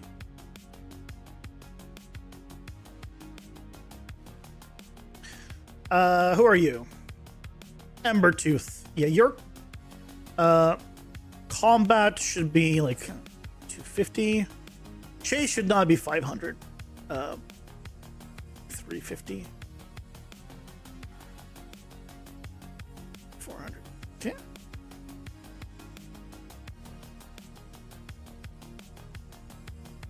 Glue, okay, you're a flying bastard. You're going way down. Chase 300, combat 250. You're getting nerfed. Nerf to all hell for you. You're melee. You're okay. But hold on, did I not drop the defaults here? 200, 500, 300. Oh no, you are overridden. Let's do 400.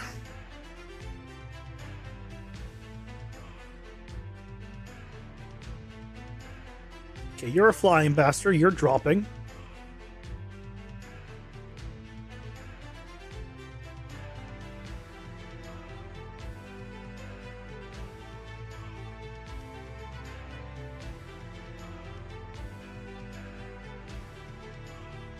also, oh god, what else does this guy want from me? Goblin combat 350 is fine. Drop it down 400 here. It's not 1 meter a second?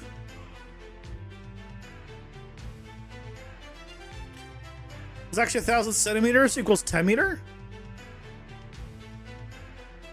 Oh. Right, it's 100x, right? Not 1,000. Yeah.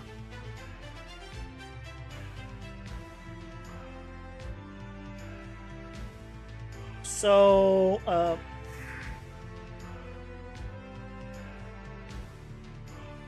okay, well, my original math was still correct because I was converting centimeters per second to miles per hour. So my original math was still correct in its calculations. Okay, phew. we're good.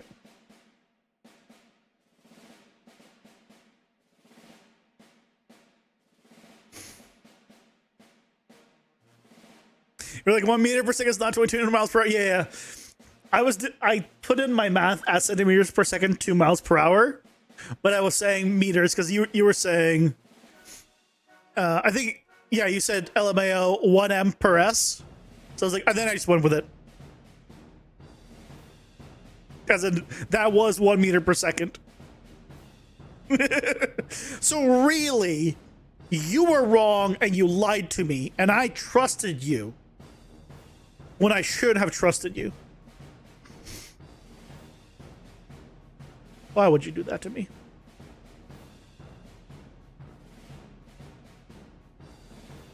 I said no such thing. You have no proof. No.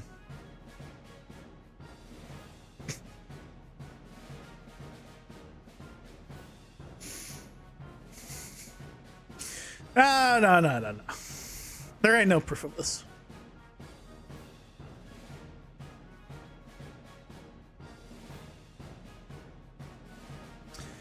You're dropping like a lot. Okay, there we go. Okay, let's drop to like 800 centimeters per second.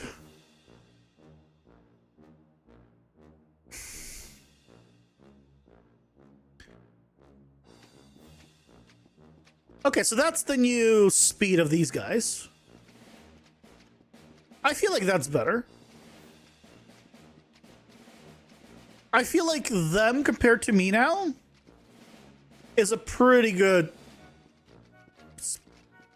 ratio. You should not be. Why are you moving while attacking? God damn it. What? Why?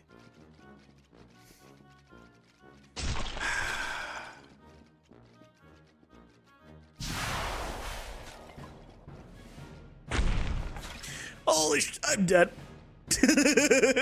Also, those effects, it's on my list of things to do to make those things not last that damn long on screen. By the way, they obstruct the vision for way too long.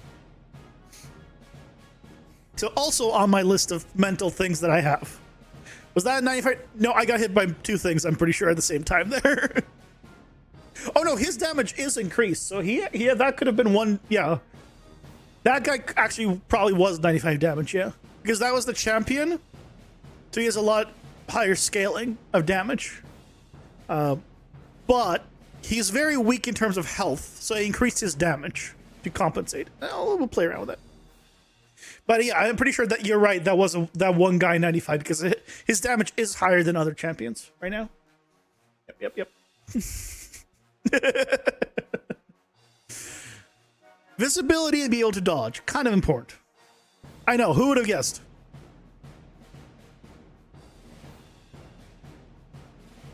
Yeah. Okay. Well, that was a fun little detour.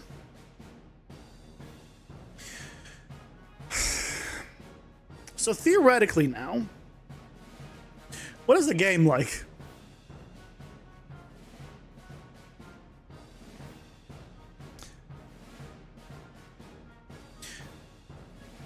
You do have a lot more potion access right now.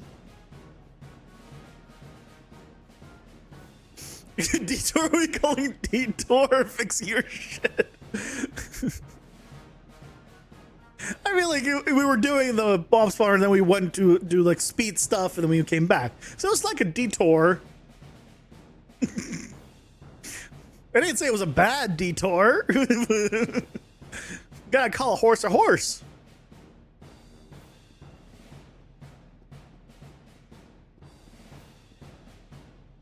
Okay, so why are you inside the blocks here?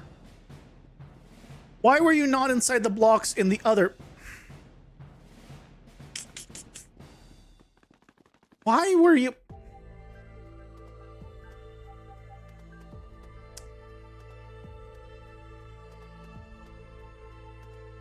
Okay. What I will do then is I will find navigable radius.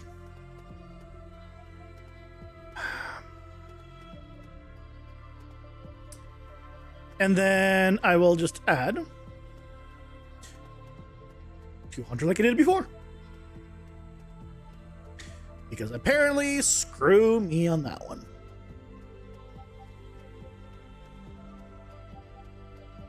Yeah, that's how ADHD works, sir? Well, I'm sorry. I don't have ADHD, so.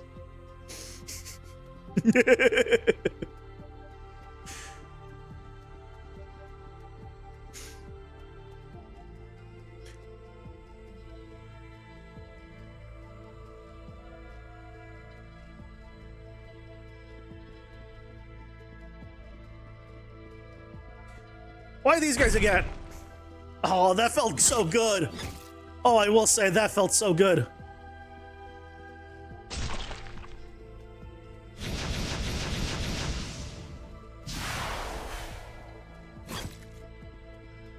Take a potion. Yeah, him running away is not nearly as bad because he doesn't go as far.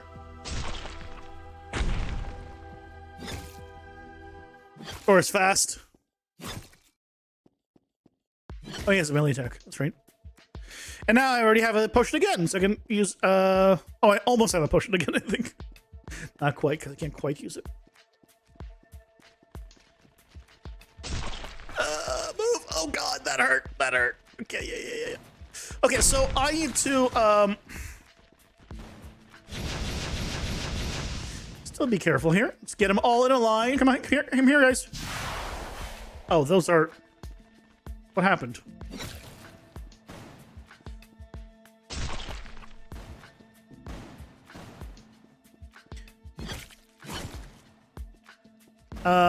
Okay. I was trying to figure out what's going on with the AI, and then yeah, I was like, I wasn't sure what was going on there.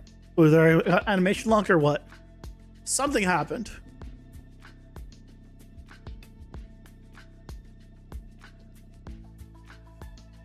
You literally run into that one. A little bit. I will say, right, this is obviously just the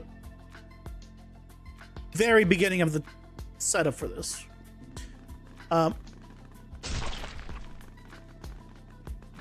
It does feel a whole lot better to just whack and just take out a bunch of these guys.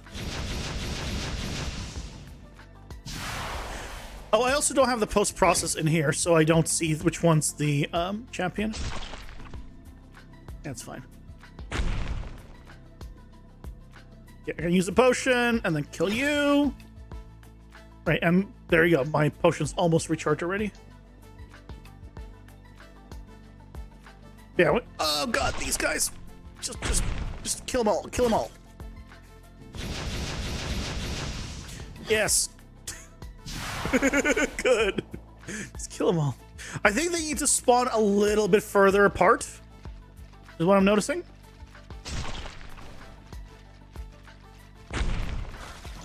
Yeah, I really need to make it so you can dodge mid-attack. Yeah. You really need to dodge. Okay, let's do that next. Especially now that I've increased the damage over 4x, basically, you really need that dodge. Like mid-animation.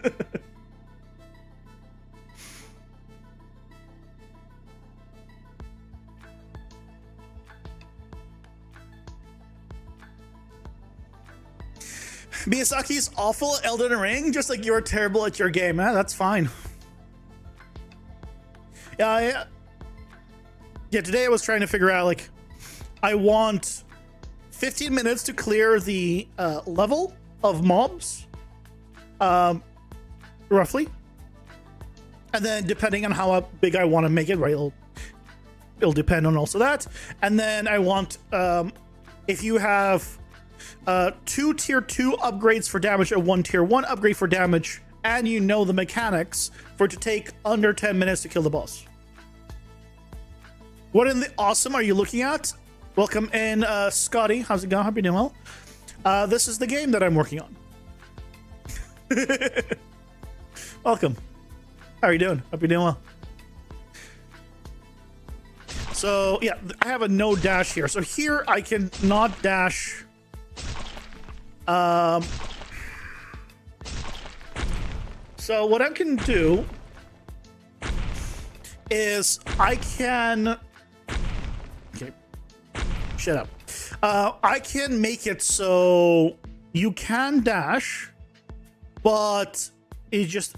Sorry, you cannot dash, but you can dash. You can start dashing earlier, or you can cancel the dash early. But during the little bit of attack time, what's the best way of doing this?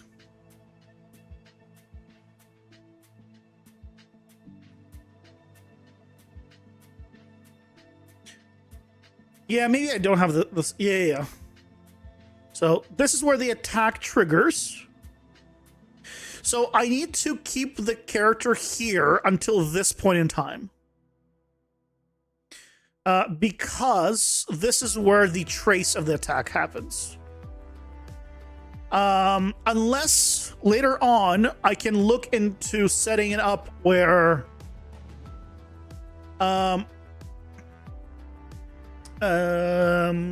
if you dash during that, it needs to cancel the attack or something like that.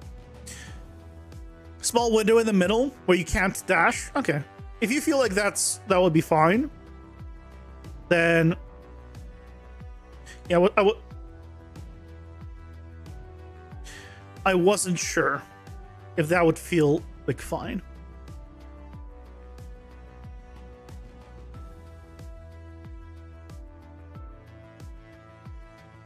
We can do this, where basically you have a little window here, where you cannot dash. Otherwise, so if you start it before the attack goes off, yeah, I guess that kind of works, right? You're able to, you could start the attack and cancel out right away. Let me check one thing though. I'm pretty sure it will still try to activate it though. Yeah, so it will still trigger your cooldown.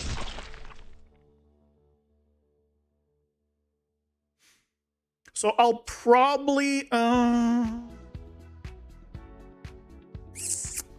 mean, I think that's okay, honestly.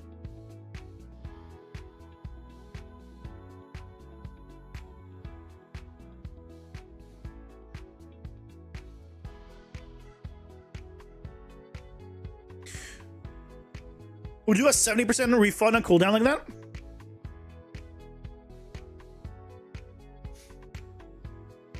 Yeah, I could do something like that. You don't get a full cooldown if you cancel? I could do something like that. Assuming you would cancel in the beginning part of it, you would get a partial refund. But obviously you don't get a refund after it goes off. That would be a little much. Yeah, we could set that up later.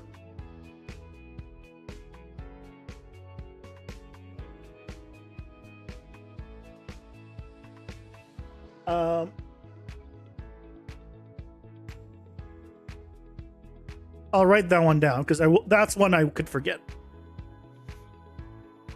Partial cooldown refund if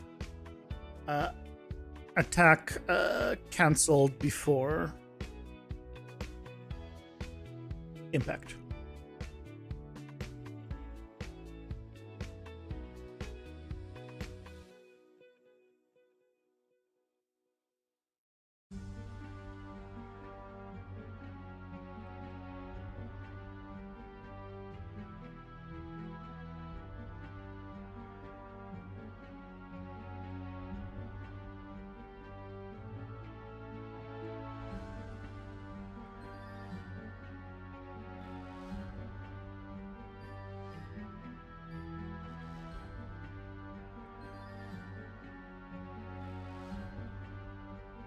Once the game became 1,000% more playable after that?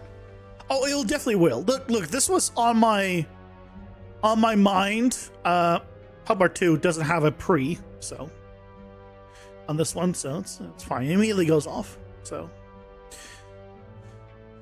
these are the spell ones. No, this has been on my mind to do for a while. I just haven't gone around to it and finally doing it. Okay. So now we can go ahead and do that. So,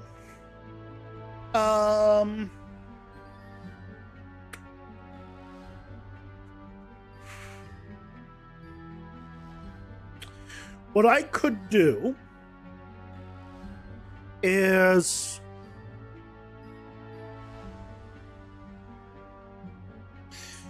but how do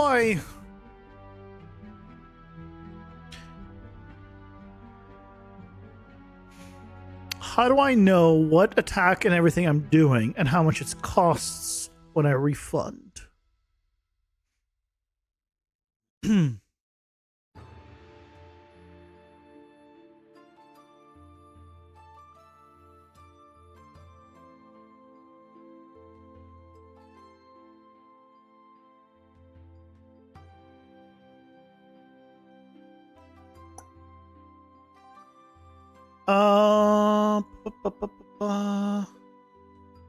Let's think about this. I know what attack it's gonna be because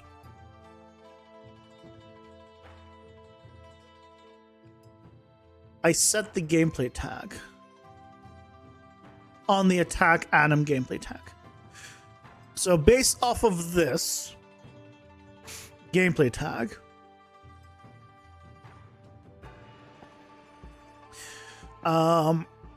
you're thinking about the logic. Remember, you do blueprint until they gave up. The logic is the same.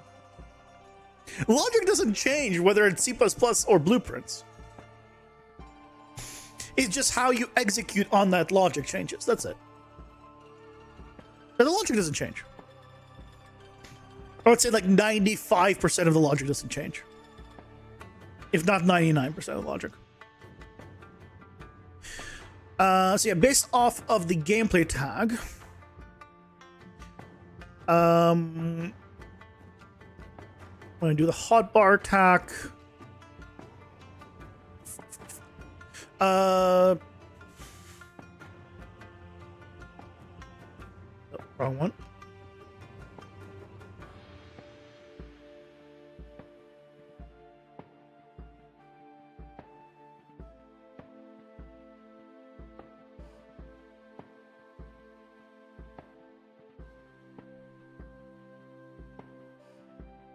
All right, we have these. I'm pretty sure I get the information in here somewhere. Oh, then I do back on hotbar attack one. Hold on. Where is? Oh, here it is. Activate cooldown. So hotbar cooldown 1. The problem with this is I have this in here, don't I? Yeah, but hold on. No, this is from the data table. What am I saying? I have the player weapon, so knowing the I need to get the weapon and then get its stats, and then based off of the gameplay tag that I have on him, get the cooldown of that attack and then refund that attack. Should be doable.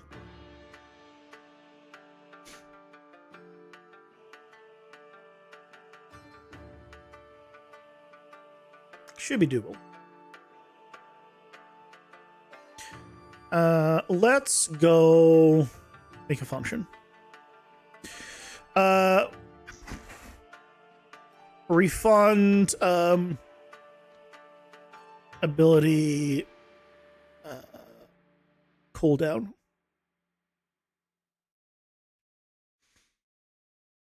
Input is going to be just percent refund. Yeah, float, and we'll just set it to be, and you said 70%.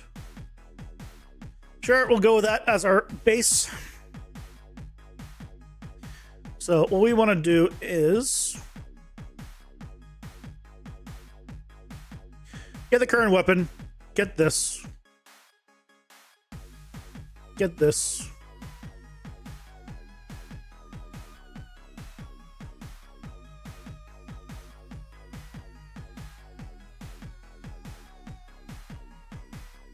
So that'll get us the current weapon, the current weapon's information. I hate that. Let's do S weapon hotbar info.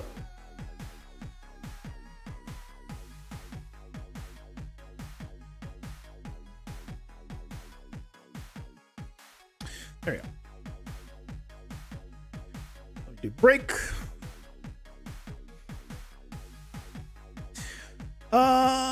And then we have to do break on each one of these, but then we have the cooldown.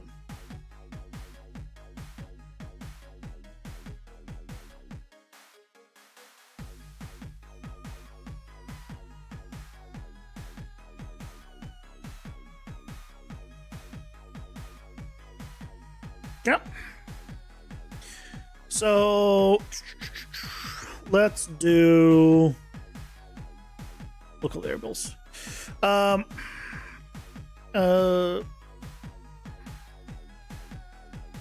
Hotbar a cooldown.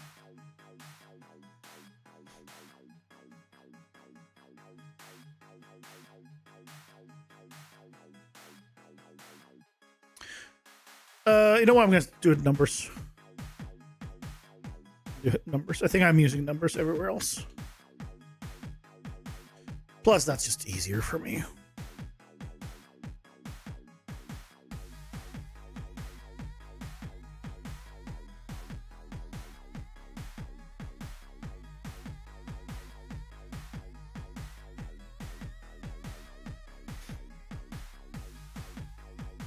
Assuming it's valid.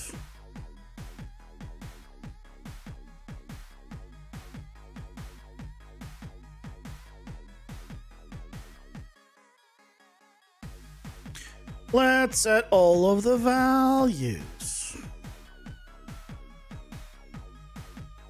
And the way I said that made me immediately think of BioShock. The circus of values. Doesn't it go something like that? I don't know if it's circus, but I feel it's something like that. I think it's from the third BioShock. I think it could have been the first that I'm thinking of. Doesn't really matter. I guess in the long term. I never beat any of them. I played a little bit of the first one. That's it. Okay, so here we are getting all the cooldowns. So now we can go ahead and grab the attack Adam gameplay tag.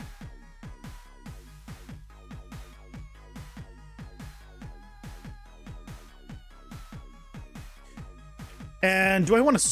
I probably want to switch. Switch or select? Can I even do a select actually? No, this is definitely a switch. We want a sequence here.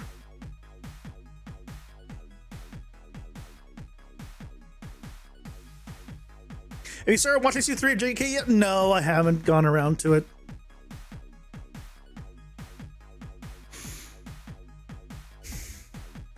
I was going to this weekend, and then I got caught up with stuff. There is one anime that I did start watching, before I even knew that JJK came out, to be fair. That is actually pretty interesting. The visual style is interesting. And it is Sentenced to Be a Hero. This one. It's actually kind of interesting so far. The first episode was freaking an hour. Pretty much. That one, I was like, man, this is taking a while. And I actually had to pause it. I'm like, oh, it's a long episode. So I actually didn't watch it all in one go. Because I was doing stuff. But like this is actually the style of it. So like it has very little shading almost. Like it obviously still has shading, but it's very little. It's very like I don't know how I feel about it. I think it's both nice because different, and I kind of miss the shading. But I saw this. That's pretty much all I've seen this season. Just those 2 episodes. If episode 4, 29-minute episode, you should watch before you get spoilers. I might need to rewatch season 2 or maybe season 1 as well. Is the thing. Looks like a cartoon. It does. The style is very interesting. But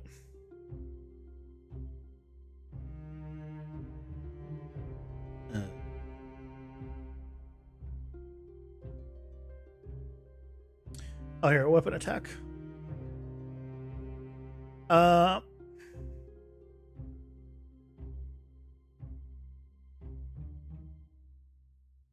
So we want to be light, heavy,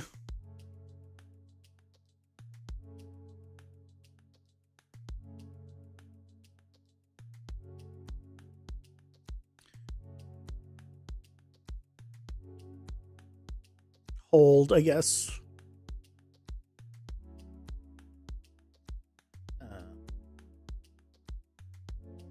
Attack 1.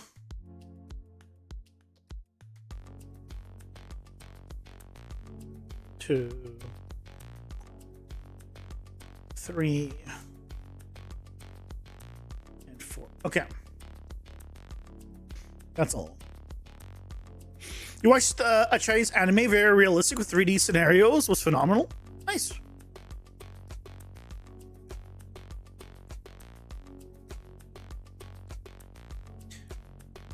I'm not.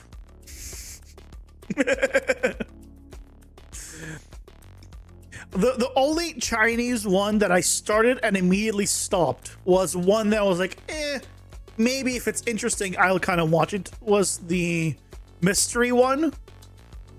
Or detective mystery one. I was like, it's kind of interesting. Let me just start it. And then it started in Chinese. I was like, okay, never mind. I wasn't that much interested in the premise of it. I was going to be like, just try out a little bit. And then I was like, I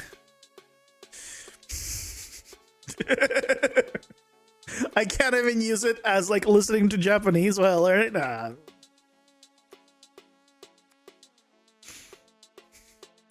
Sorry, why are you apologizing for bothering me? What? What you doing there?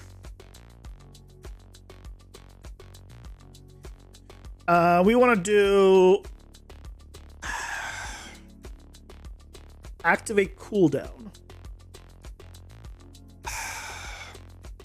Okay, so I'm gonna need to do a function on this.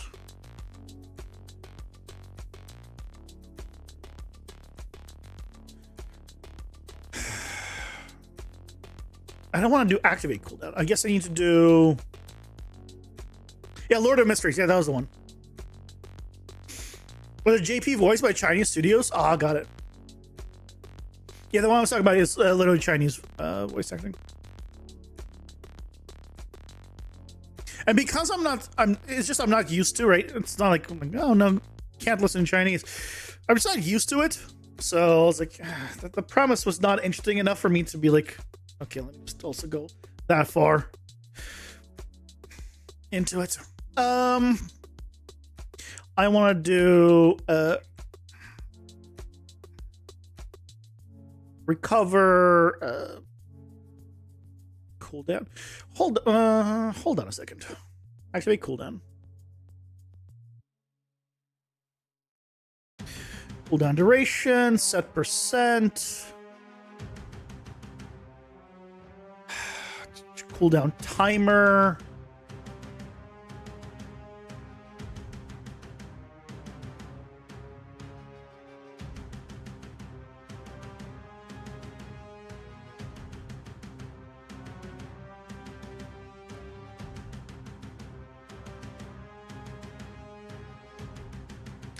So, this is gonna be a little more complex than I wanted. Because we're going to update all the stuff. How can we make this easier?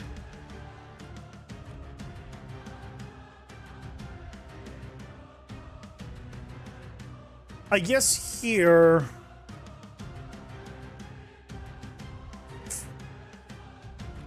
on activate cooldown. Maybe I change it to be...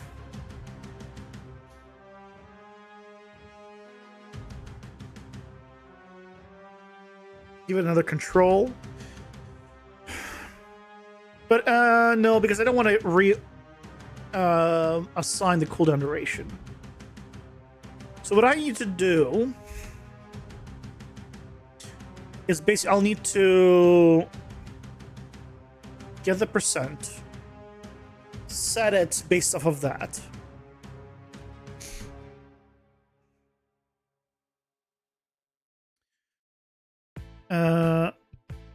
It's triggering this. So really I just need to set the percentage here. I need to set the cooldown percent. That's all I really need to do. Because then the timer is already going.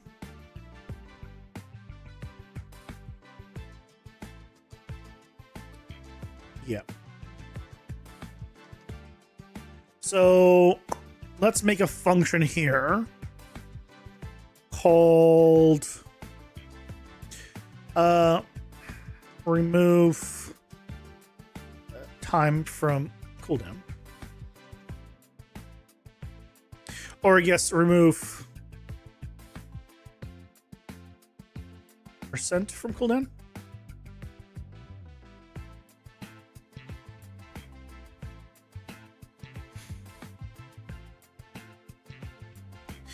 So we'll do a float.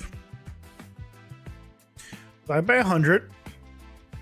I know, I'm like a crazy man that likes to keep percentages as 0 to 100 instead of 0 to 1.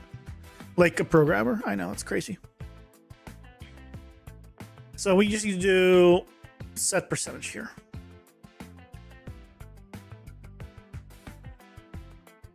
Yep, yeah, we get percent. Set percent. So this minus this, and then we just need to do a max. Otherwise, we're gonna have problems.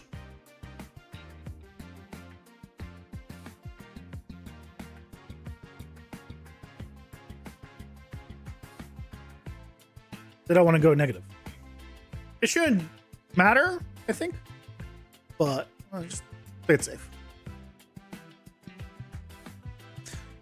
Right? Because if its cooldown's going, it's checking this value, and obviously the cooldown duration I don't want to mess with because that changes the timing of it. So I just want to change the percentage or the current. Why am I saying the current percent? I set this. That's its current percent, and then that then sets it back to Yep. Why don't I just check? What am I using this? Oh, I guess if I ever need to get the current percent, well, I guess I can get it from here. Why do I need this? Why do I need this variable? Oh, I'm doing it here as a local variable. It's not a global variable, right? Just so I can check it afterwards. Yeah. Local variable, it's fine. It's fine. Okay, so we have remove percent from cooldown. Then here,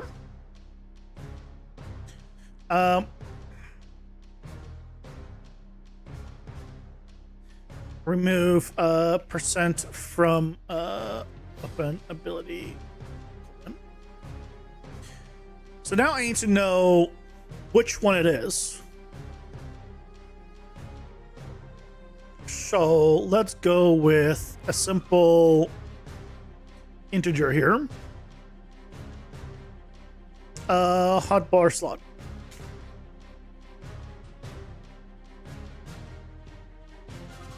Switch. Start at 1 piece. It's not any defaults. And here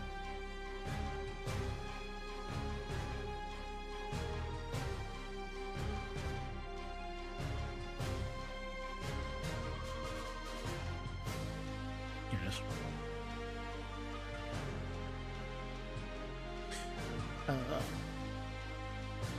Remove percent from cooldowns. Could I do can I do a select here? I can do a select here. That's better.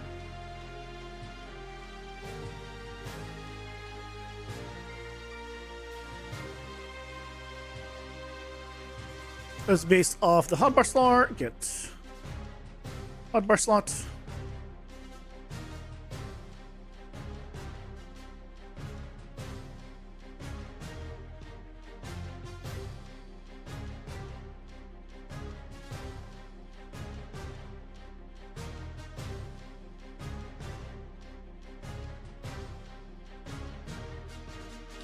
And we need to still have the float here.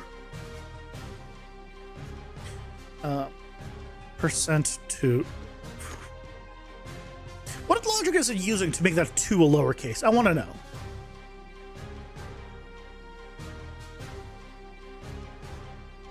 I want to know. What logic is it using?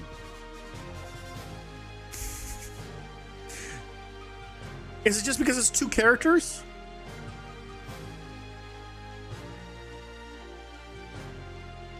If I make like AH and then gibberish. No, AH. This is to specifically look for specific words? Because AH didn't make it all lowercase. It's not like it's a 2-letter thing. Is there like a dictionary? I have questions. No one's gonna give me an answer to this.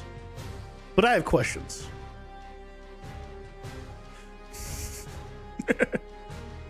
Okay, so we have this.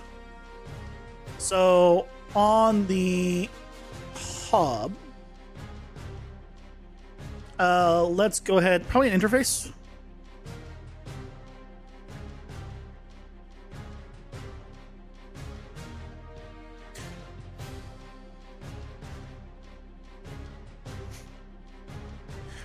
This is going to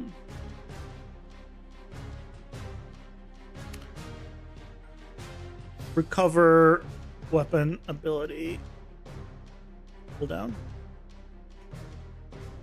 Can't call them the same thing, so.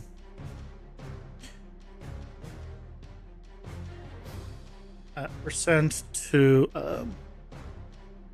cover and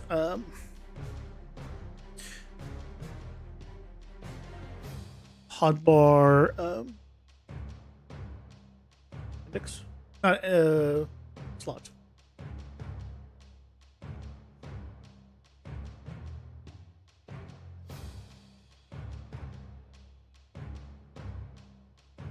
Oh.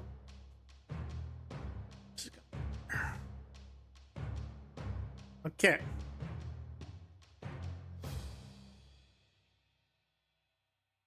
So from here we get to get HUD reference. Get hotbar.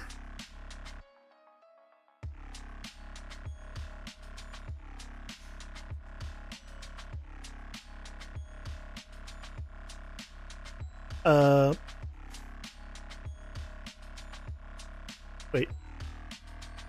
Did I not?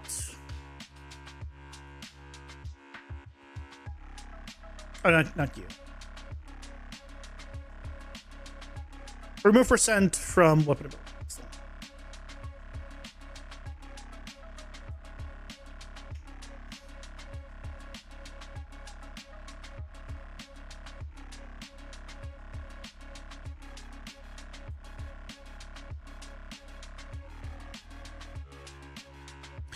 Okay, and then we just need to call event recover weapon ability cooldown.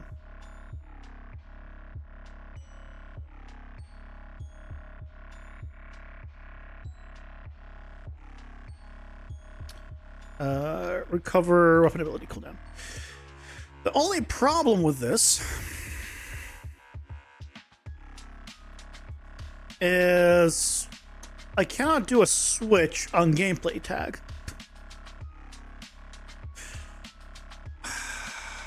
So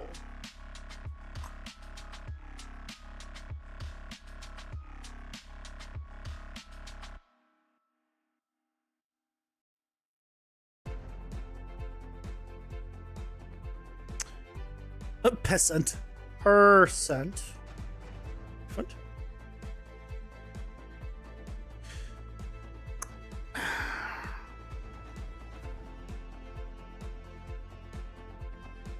I mean, if I did a switch, get a regular switch.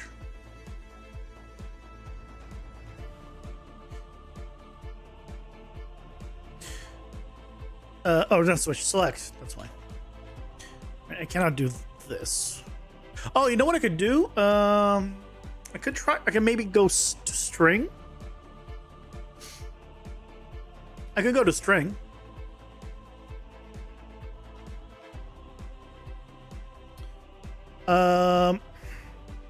Get tag name. And then I can go to string. And then I can switch on string.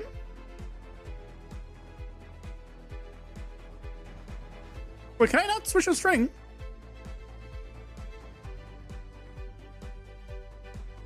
Or select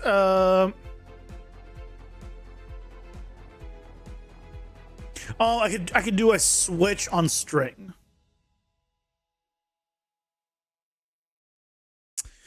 God damn it.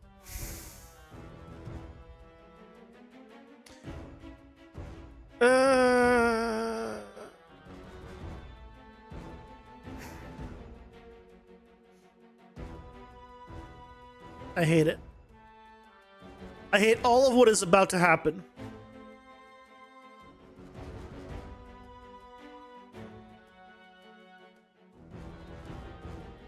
Three, four, five. I need 7. No, 6.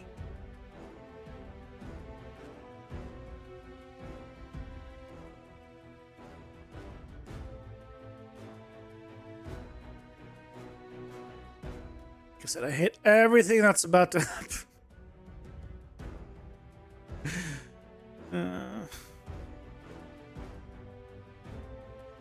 Okay, so this is 4, 3, 2. Heavy is right click, so that should be 6. And this is 5. Okay. What? Oh. Yep, need to also plug this in.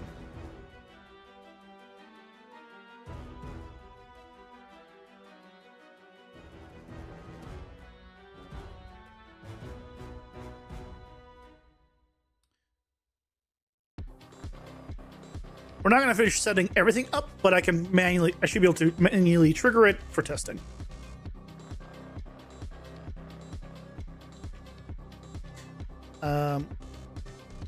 Sure, I'll just set it on this thing. Doesn't matter. No, we're not doing this test anymore. We're good. We don't need this test anymore, so we'll do it here. So I just need to run refound ability cooldown.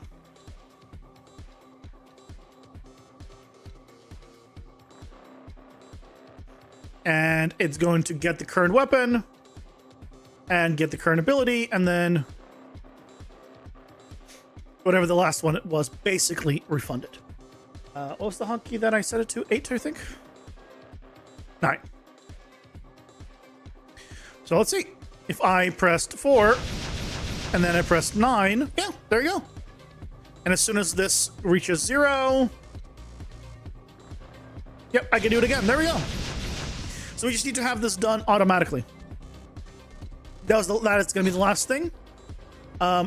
So we just need to basically set it up where we get a gameplay tag during the animation phase. And then after the animation is removed, or animation ends, or we dash, we need to make sure we remove the gameplay tag. And assuming we have the gameplay tag, when we dash, then we need to run this, which will do all the stuff for us. So, yeah, well, I think that's gonna be pretty good. It's gonna be a whole lot more playable, I think is how Gagat said it. The whole thing's gonna be a lot more playable. It's good. You know, the game is continuing to evolve, which is the main thing. I think it's getting a lot more fun.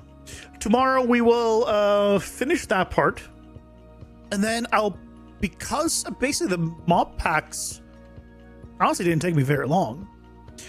We're gonna focus on the XP front and setting it up where the character has levels, basically. So we're gonna rework the card mechanic. Instead of getting, you know, a certain amount of cards every certain amount, there's just gonna be an XP bar. You fill it, you get card. You don't fill it, you don't get card. And then the next level will be higher and higher. I don't know if there's even a reason to even show you the... Maybe there... I don't know if I even bother showing the player what level they are. Because the level doesn't matter for anything except basically telling you how many cards you've gone. So... yeah, I probably won't even bother with that. It'll probably just be a bar. When you get to the end of the bar, you get it. And maybe I'll try to find a sound. Maybe you get a sound. It's like, hey, level up, or yeah, you get to unlock a card, or something. I don't know. We'll see. But with that, I hope you all have a fantastic night. Got to get some sleep. And we'll be back tomorrow for some more upgrades to the game. Have a good night, guys. Take care. Bye-bye.